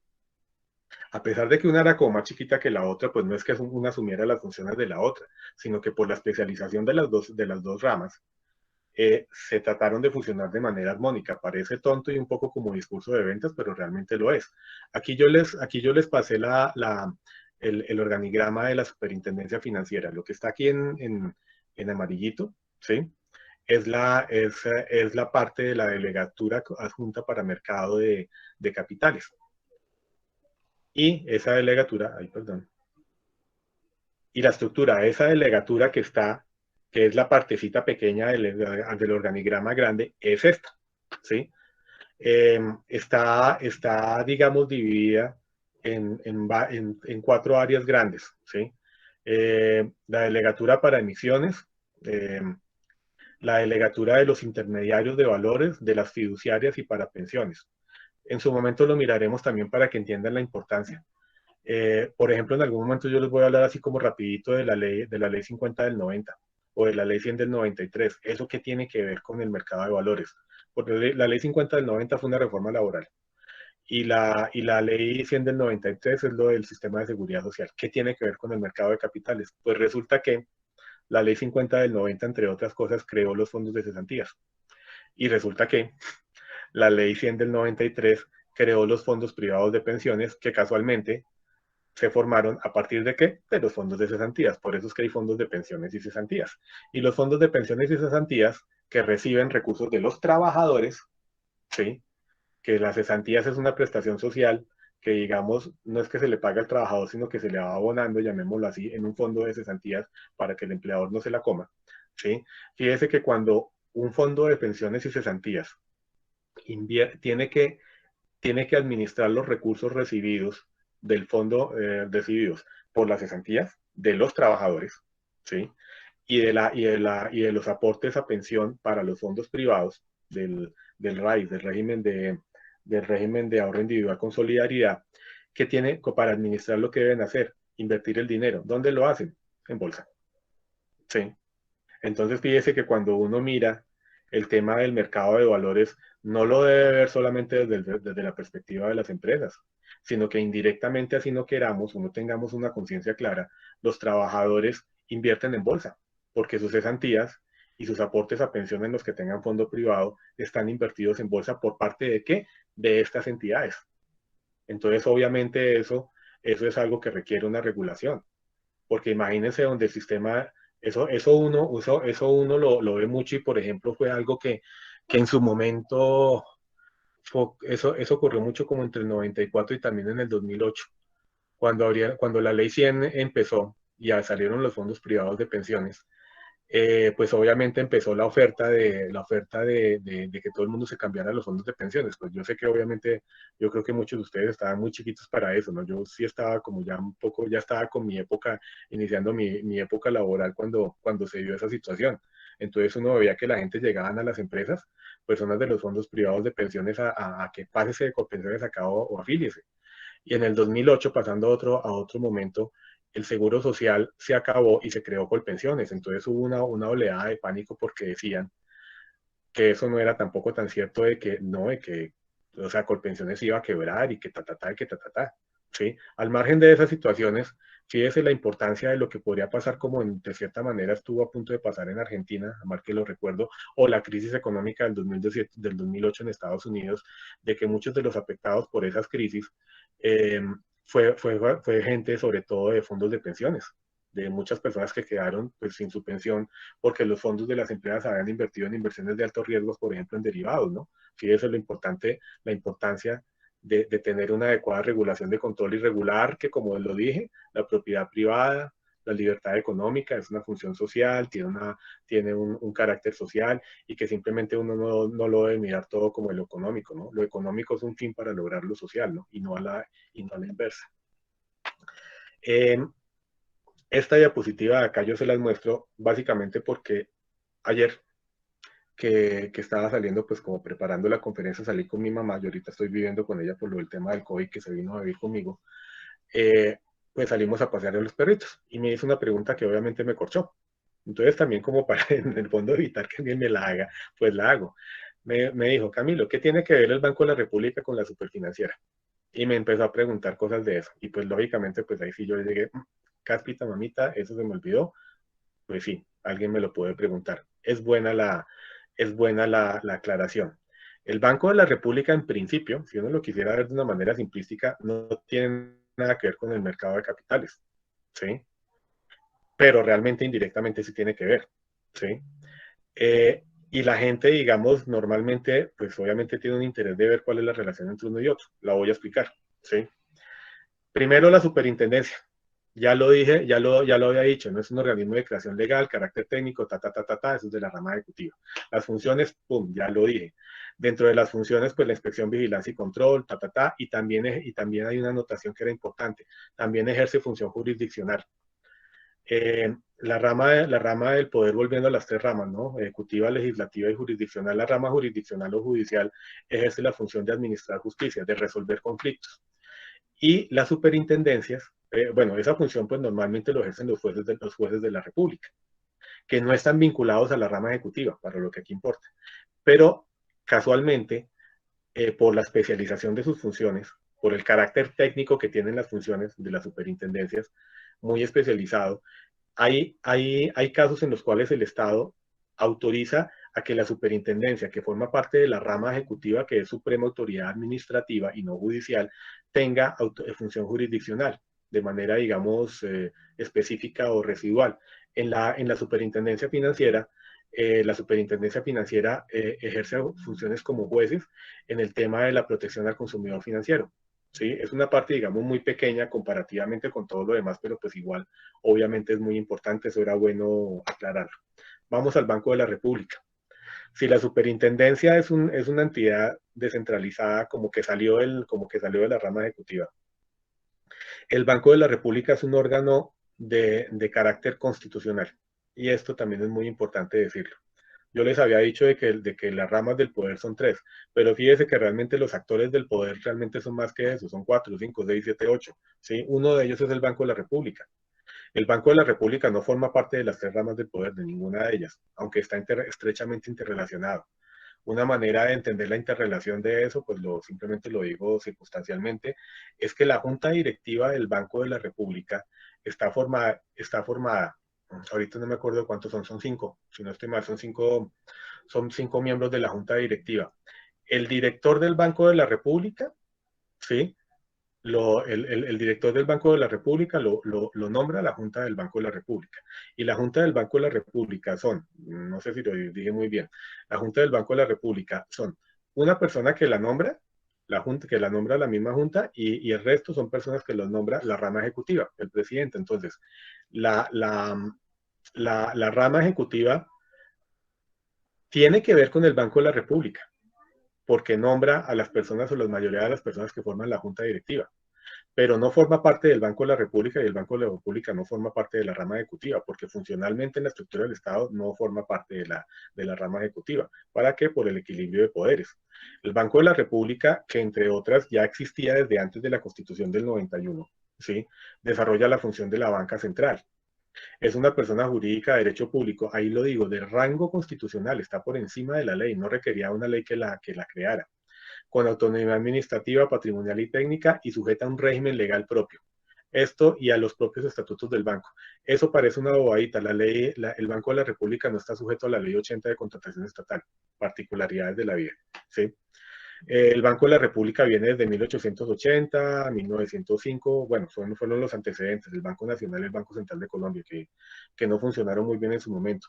Fue creado con la ley 25 del 23, que fue resultado de la famosa misión Kemmerer, y se creó como una sociedad anónima de propiedad 50% estatal.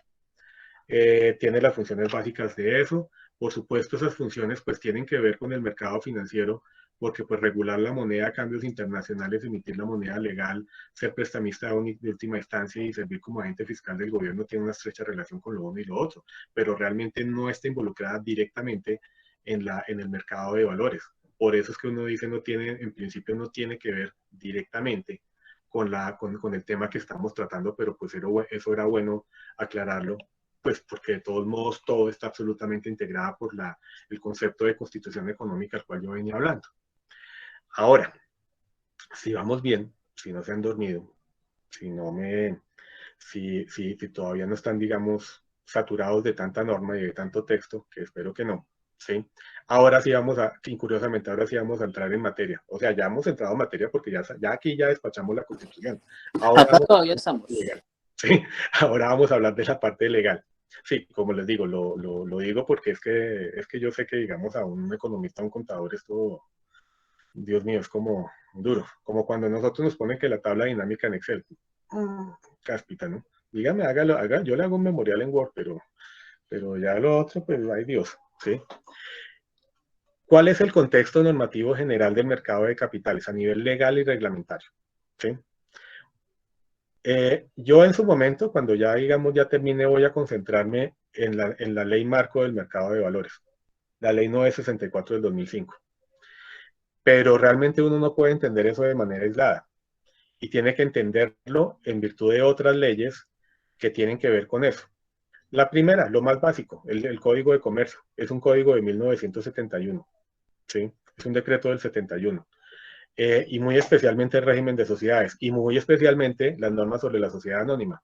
O sea, si no existen sociedades anónimas y la regulación sobre sociedades anónimas, no existe mercado de valores, punto. Tan simple como eso. Entonces, pues lógicamente nos toca charlar un poquitico de eso como por recordar cosas que incluso los contadores ven mucho. Yo ahorita lo estoy viendo en contabilidad general de una manera, pues que bueno, yo la miro desde la perspectiva de abogado, pero pues es bueno verla también de otra manera. Para que, por ejemplo, cuando ustedes la miren y recuerden aquellos viejos tiempos, aquí la idea es mostrárselas de una manera tal vez diferente de cómo se las enseñan a los contadores. Eh, el Estatuto Orgánico del Sistema Financiero es del 93, la Ley 27 del 90. Ha habido varias reformas financieras, la reforma laboral, la que crea los fondos de cesantías, la Ley 100 del 93, lo del régimen de seguridad social. Eh, una ley, la ley 226 del 95, de enajenación y democratización de la propiedad estatal. ¿Se acuerdan que yo les dije un artículo de la Constitución que no me acordaba de que del acceso a la propiedad estatal era el 60 de la Constitución política? La ley 964 del 2005, el régimen del mercado de valores.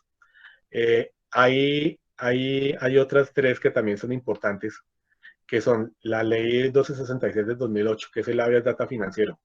El habeas data o derecho a la autodeterminación informativa. Ahorita voy a explicar lo que es bueno como recordar ese término. El habeas data es un derecho constitucional. ¿Cuándo se reconoció? Con la Constitución del 91, ¿sí?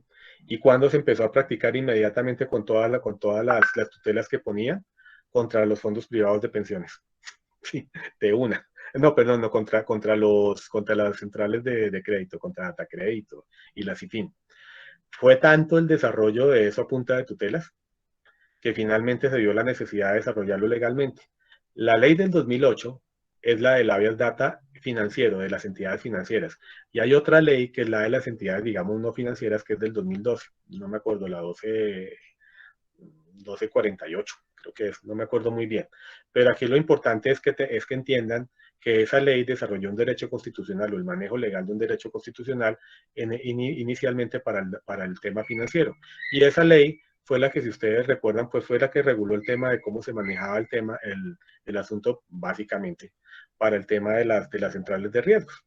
La última reforma financiera y esta, que fíjense que puede que no tenga que ver, pero sí tiene que ver. La ley 1314 del 2009 fue la que introdujo las NIF, las normas internacionales de información financiera. ¿Qué tiene que ver las NIF con el mercado de valores? Tiene que ver lo mismo que tiene que ver el Código de Comercio.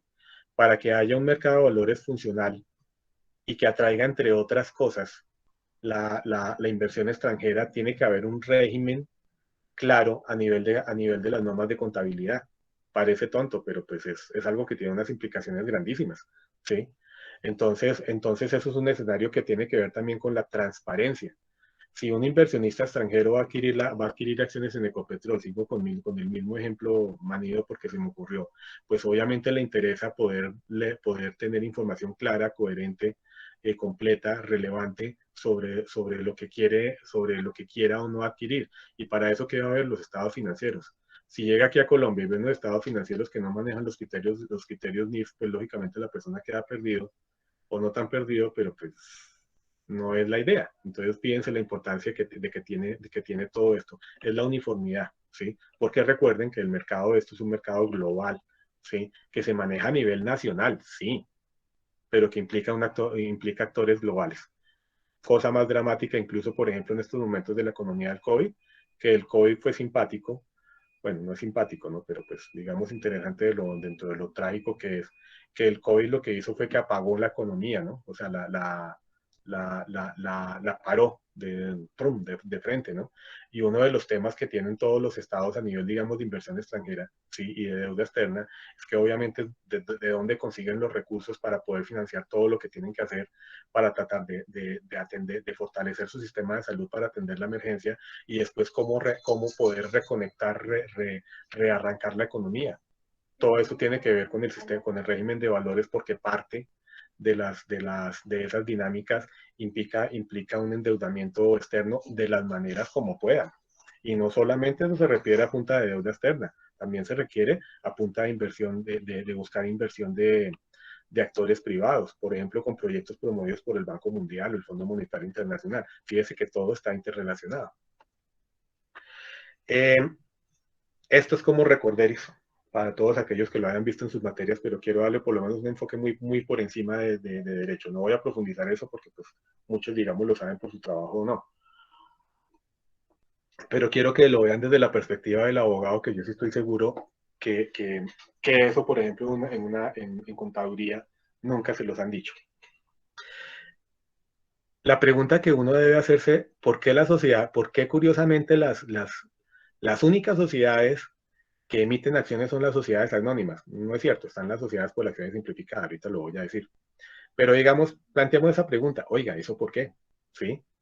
¿Y por qué? Y lo más importante, ¿por qué esas empresas son las únicas que cotizan en bolsa? Que es lo que, digamos, importa para este tema específico. Uno tiene que ver las sociedades, las sociedades,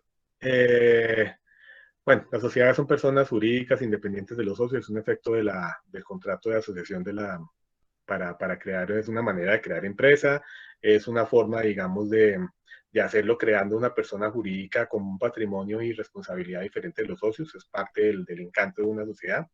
Las sociedades a lo largo de la historia han desarrollado distintos tipos o clases o modelos societarios, ¿sí? Ya acercándome, digamos, a ese tema, que van dentro de dos categorías. Si me ven, pueden ver mi manito izquierda y derecha, es como un rango, de las sociedades de personas a las sociedades de capital. Y son dos extremos digamos, opuestos, si uno mira a nivel de la participación, las responsabilidades, el número de socios, como lo vamos a ver. Las sociedades de capital, el prototipo de las sociedades de capital es la sociedad anónima. Y el prototipo de la sociedad de personas es una sociedad que ya prácticamente nadie utiliza, que se llama la sociedad colectiva. Son los dos extremos totalmente opuestos. En las sociedades de capital, son las sociedades, digamos, grandes, hay algo de que se llama intuitu rei, ¿sí? O intuitu pecuniae. Es un latín para decir de que, es un latinazgo para decir de que en esas sociedades no importa tanto para los socios que la identidad de las personas que la conforman. Lo que importa es el capital que represente. Fíjese que cuando uno habla de Ecopetrol, pues yo no conozco a todos los socios, a todos los accionistas de Ecopetrol, ¿sí? Y habrá un grupo de accionistas mayoritarios y una gran cantidad de accionistas minoritarios, pero ellos no se conocen entre sí y a ellos no les interesa participar en la administración de Ecopetrol, les interesa recibir un dividendo, tener una inversión. Entonces eso es lo que se habla, por eso es que se habla de sociedad de capital. Es una forma societaria abierta. Por su naturaleza permite la negociación de las acciones, que es el medio de cómo se distribuye el capital en el mercado de valores, mientras que las otras sociedades implican como la limitada, la colectiva, la comandita, etcétera, etcétera, suponen de que uno tiene que reformar por escritura pública, por documento privado. Es un proceso diferente, mucho más dispendioso, ¿sí? La constitución, mínimo 5 socios, que se llaman accionistas, y sin límite máximo.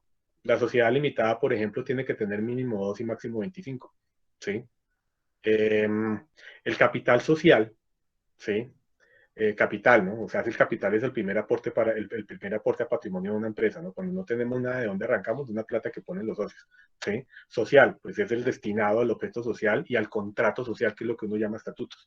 Se divide en acciones, que es el mecanismo, ¿sí? El título, ¿sí? Que son de igual valor, representadas en un título negociable, que es una acción que es transferible en el mercado de valores o de forma directa. Yo les dije, yo puedo vender la acción directamente o yo puedo venderla en el mercado de valores. ¿Eso de qué depende? Pues por supuesto del perfil de mercado de la sociedad y de que además obviamente esté previamente autorizada para operar en el mercado de valores, ¿no? ¿Se acuerdan lo de la autorización legal? Pero pues yo puedo hacer las cosas de las dos maneras, pues dependiendo de cada caso.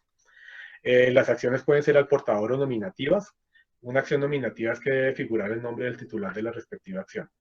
En la práctica, en Colombia, las acciones no existen al portador. Ya ahorita ya explicaré por qué. Las acciones son indivisibles. ¿Qué significa eso? Si yo tengo una acción, si yo tengo un paquete de acciones de Ecopetrol de 5.000 acciones a 5 millones de pesos, cada una tendría un valor nominal ¿de qué? 1.000 pesos, digamos, ¿sí? Yo puedo comprar las 5.000 acciones, mi mamá y yo, o mi esposa y yo. Eso significa de que cada una de las acciones, cuando yo compro las 5.000 acciones, cada acción de 1.000 pesos está a nombre de los dos y yo no la puedo dividir. Entonces, para actuar ejerciendo los derechos políticos, es decir, yendo a asamblea a tomar decisiones o para venderla, tiene que nombrarse un representante que lo haga a nombre de los demás. Bueno, no lo dije tampoco para vender, pero para participar en la asamblea sí. Eso es a lo que requiere, a lo que se refiere eso. Son detalles que parecen tontos, pero pues que tienen mucha importancia. Camilo, Señor.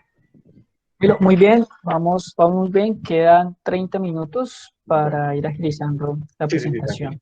ya que entre otras cosas ya casi voy a acabar, fuera de todo. Voy a hacerlo, digamos, como le digo, lo más rápido posible, disculpándome por la amplitud del tema.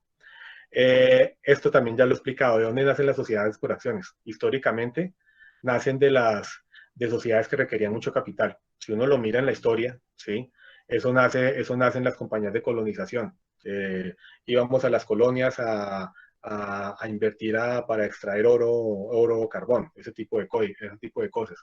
La primera regulación de las sociedades por acciones se da en el Código Napoleón, es el Código Civil francés en 1807. Se desarrollan con la Revolución Industrial y obviamente con la industrialización durante el siglo XX. ¿Por qué? Porque son necesidades que requieren mucho capital. Es el mensaje de fondo.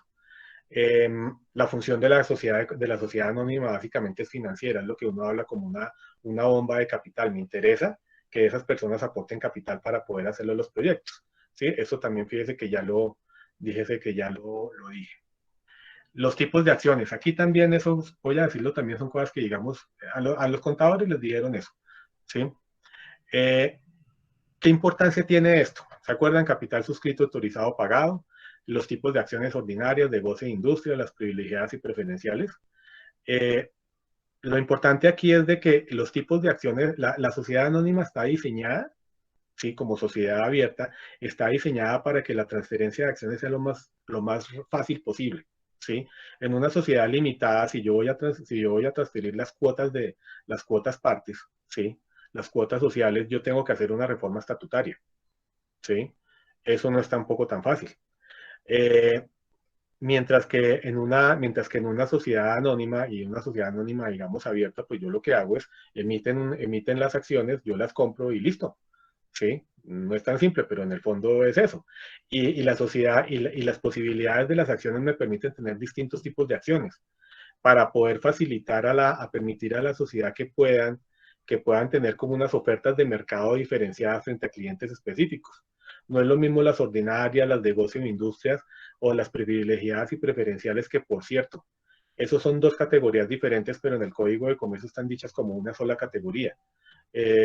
Si lo recuerdan, de las privilegiadas y preferenciales, permiten el pago de un derecho preferencial y una cuota determinada de utilidades en caso de liquidación.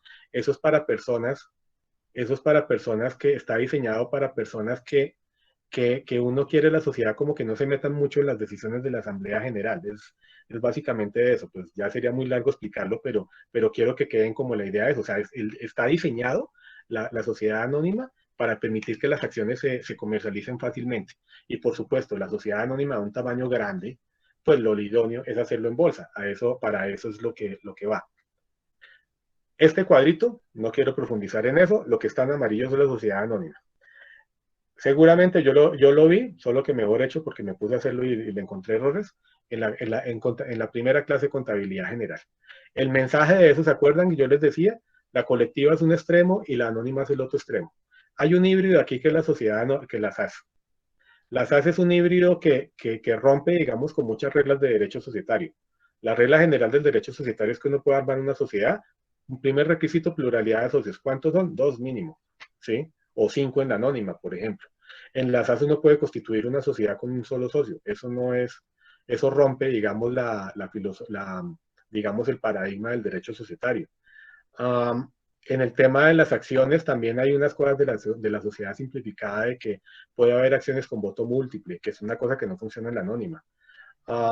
Etcétera, etcétera, etcétera. Pues para no profundizar en eso, pero para que la gente simplemente lo recuerde, lo que a mí me interesa mostrar de este cuadro es que uno cuando empieza a compararlo, y pues me imagino cuando les den las diapositivas ustedes lo van a ver, de que si uno mira la responsabilidad, la representación legal, la anónima tiene un diseño muy particular, que es lo que he querido hacer. Y es la razón de que la anónima es la única sociedad que está autorizada por la ley, ¿sí?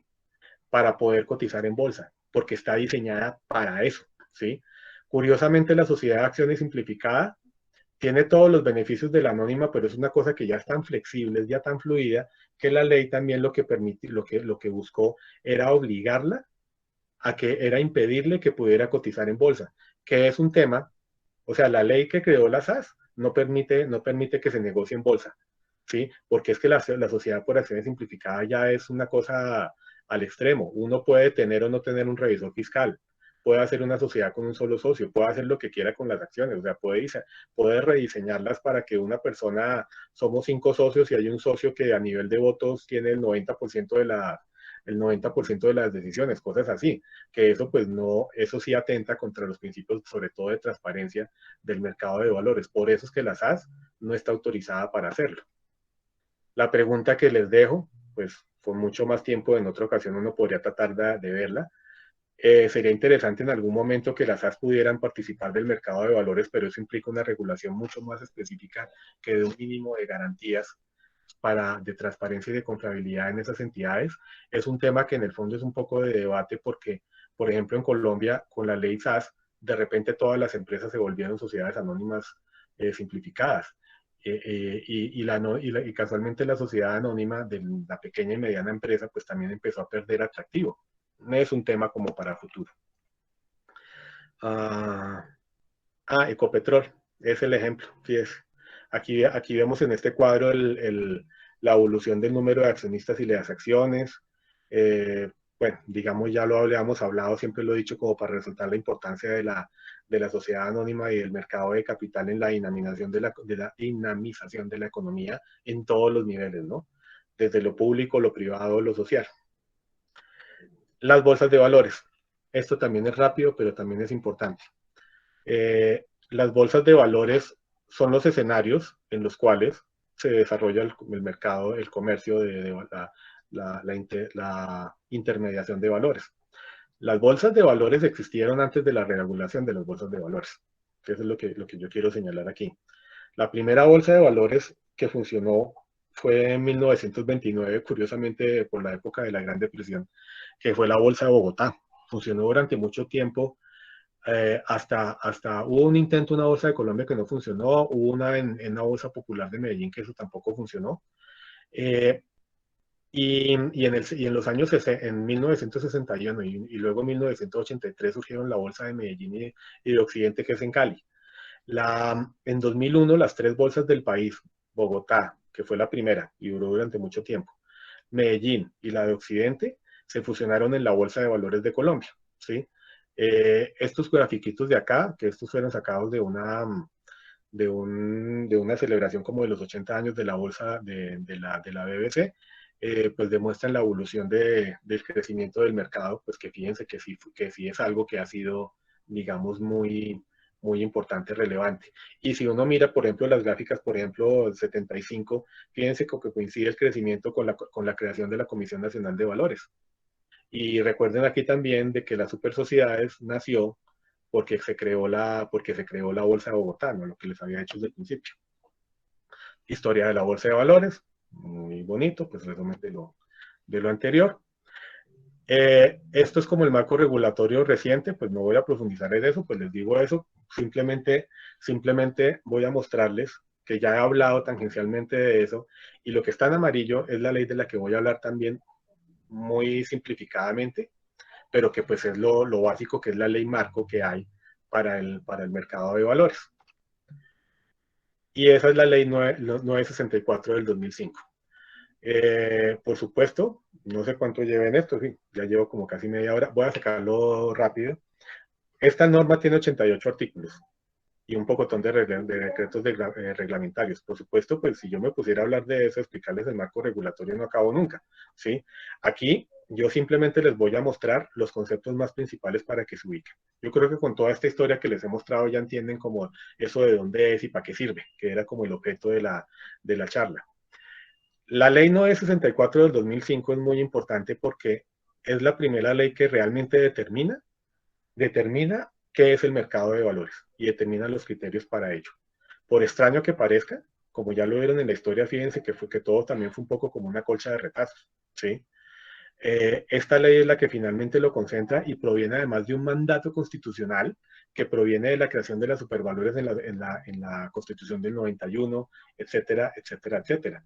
Fíjense que la Constitución del 91 no ordenó funcionar las superintendencias, pero ordenó crear una superintendencia y determinó que la actividad bursátil, financiera, era de interés público y tenía que ser regulada por el Estado, como efectivamente ya lo hacía, pero pues lo hizo, digamos, evidente. Entonces, esta era la consecuencia lógica, teniendo en cuenta también todas las dinámicas que tuvo, digamos, el país. Los antecedentes, todo esto yo ya lo dije. Hay una cosa que es muy importante, por ejemplo, la ley 32 de 79. Esa creó la Comisión de Valores y definió algo muy importante, el concepto de oferta pública. ¿Sí? Cuando una sociedad cuando una sociedad del mercado, por ahí en la primera diapositiva lo dije, ¿no? ¿Se acuerdan del mercado primario y secundario? El mercado primario es el mercado de las ofertas de las OPOs, de las ofertas de las primeras ofertas del mercado de valores. Y parece que definir qué es una oferta pública de valores, eso no estaba claro, ¿sí? También, bueno, esto también simplemente es como la evolución de esto. El decreto C53 del 93. Hubo una ley anterior, que es la ley 35 del 93.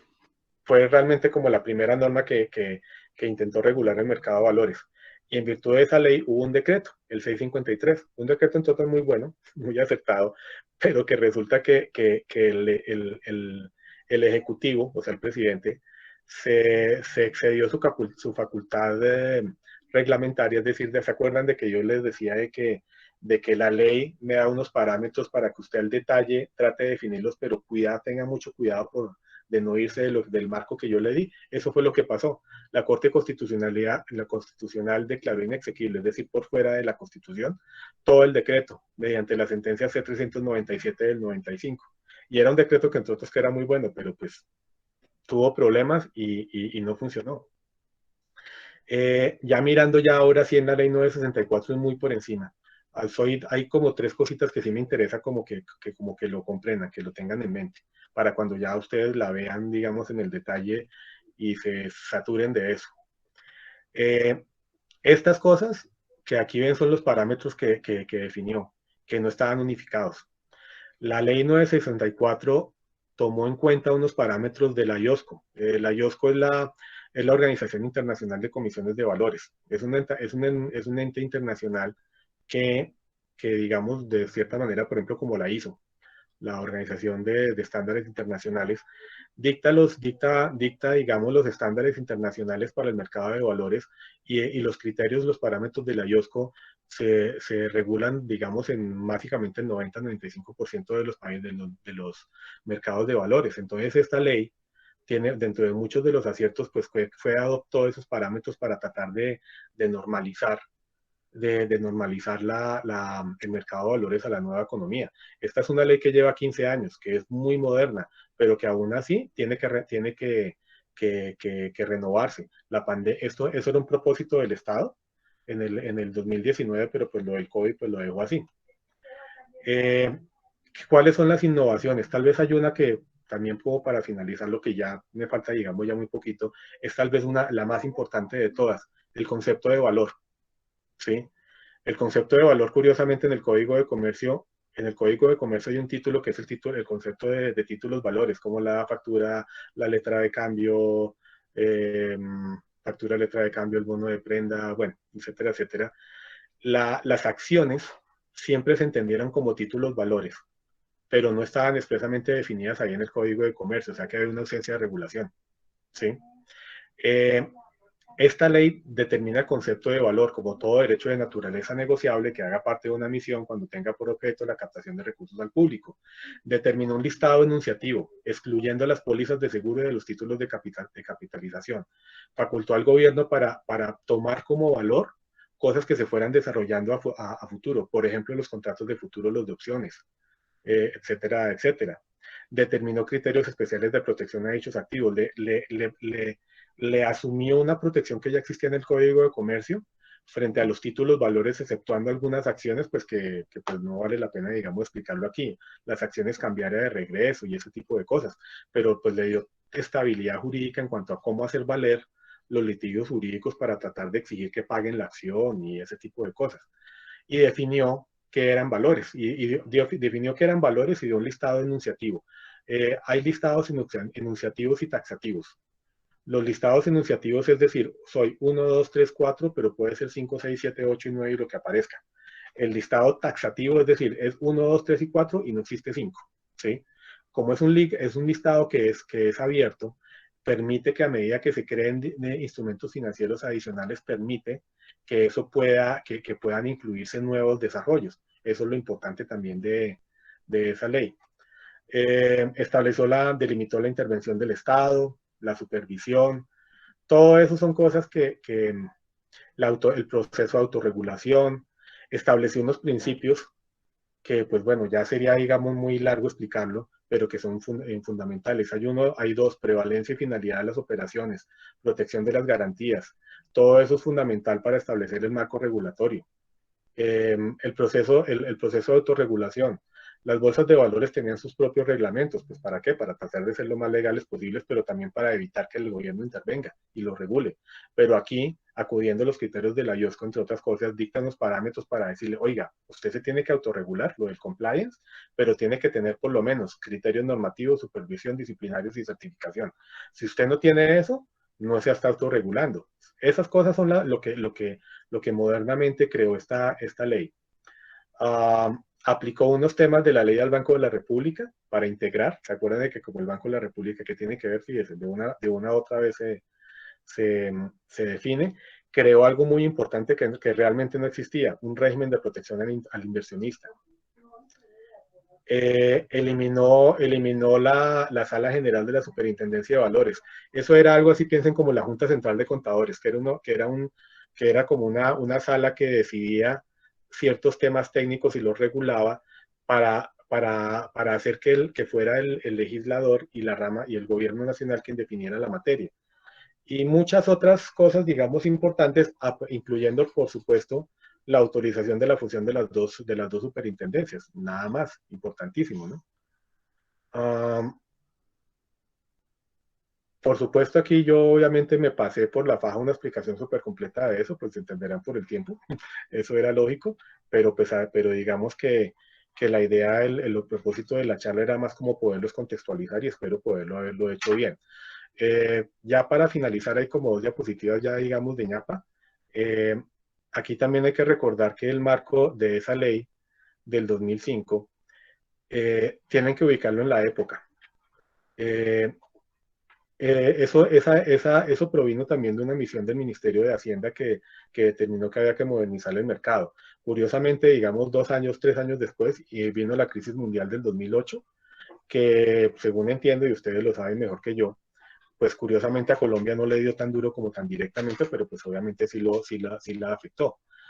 Y lo otro, pues también que hay que verlo, que es como verlo en el escenario, es el tema, por ejemplo, de escándalos como el de Interbolsa, ¿sí? Incluso también yo diría, antes de esos temas, por ejemplo, de lo de MG, pero Interbolsa, pues obviamente fue algo que también obligó a transformar muchas cosas porque pues fue algo que se hizo bajo el amparo de esta norma y fíjese el descalabro que resultó, que eso pues da pie a entender de que tiene que haber mucha más regulación sin limitar el mercado, pero pues obviamente a que tiene que ser una regulación más fuerte y más dinámica. Lo que también ocurrió con Interbolsa es que ellos también se aprovecharon de temas que no estaban tan claros y por ahí se metieron. Por último, esto sí ya es lo final. Es recordarles sobre un tema que está en el tapete, pero que pues lamentablemente el COVID lo paró. En este año se iba a presentar una ley para hacer una reforma integral a la ley 964, para hacer una nueva ley marco del mercado de valores.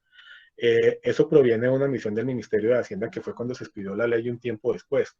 La situación del mercado de valores de esa misión, según lo que dijo la misión y así se ha mantenido, es que de todos modos el mercado de valores en Colombia, si bien es dinámico, no dista mucho de lo que debería ser. No es muy competitivo, está muy concentrado en pocos actores y actividades. Tiene duplicidades inconsistentes.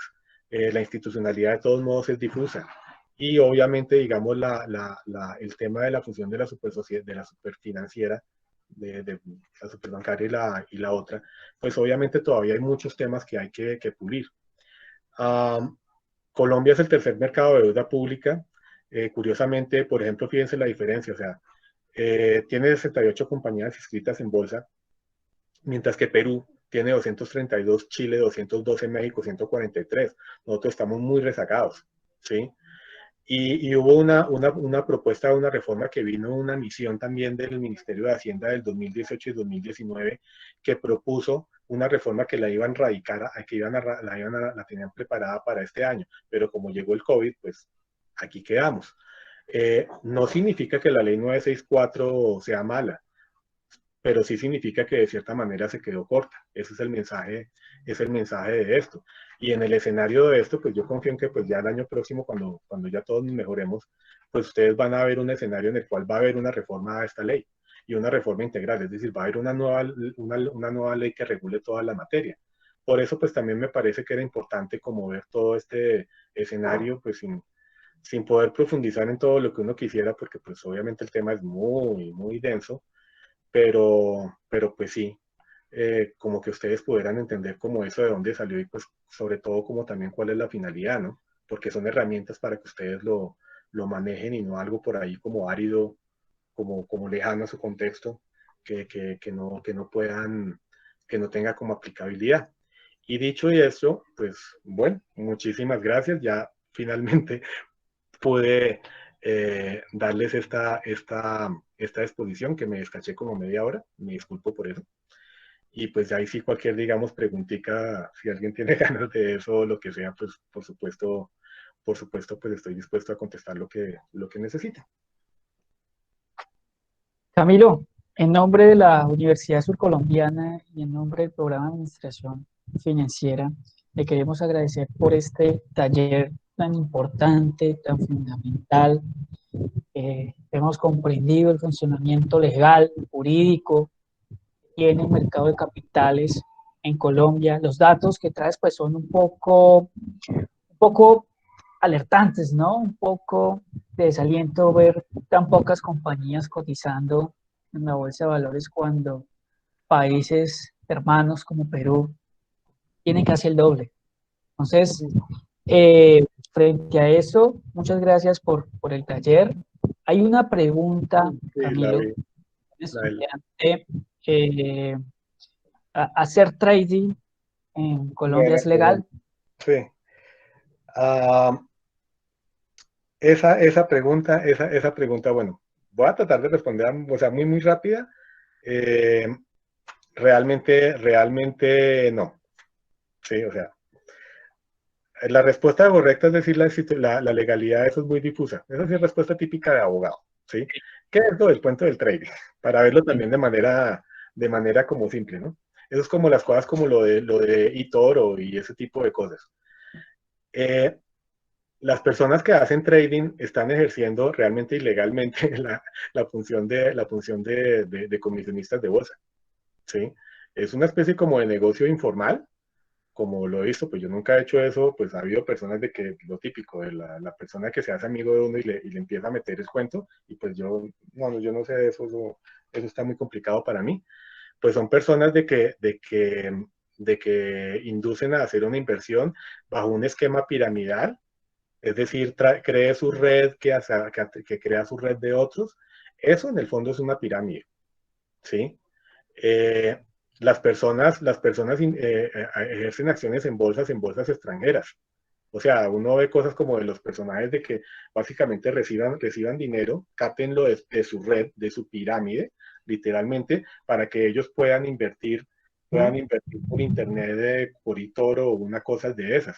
Fíjese que eso, pues como están invirtiendo en una cosa en el extranjero, pues no tienen problema, como simple, digamos, como inversionistas que compilan que acopian los aportes de otra cosa, pero eso, con todo respeto lo digo, eso se llama captación masiva e ilegal de dinero, ¿sí? Cuando lo DMG, y lo digo porque, por ejemplo, yo trabajé con las supersociedades, con las supersociedades yo manejé algunos procesos de las supersociedades y yo tuve uno que fue de una pirámide.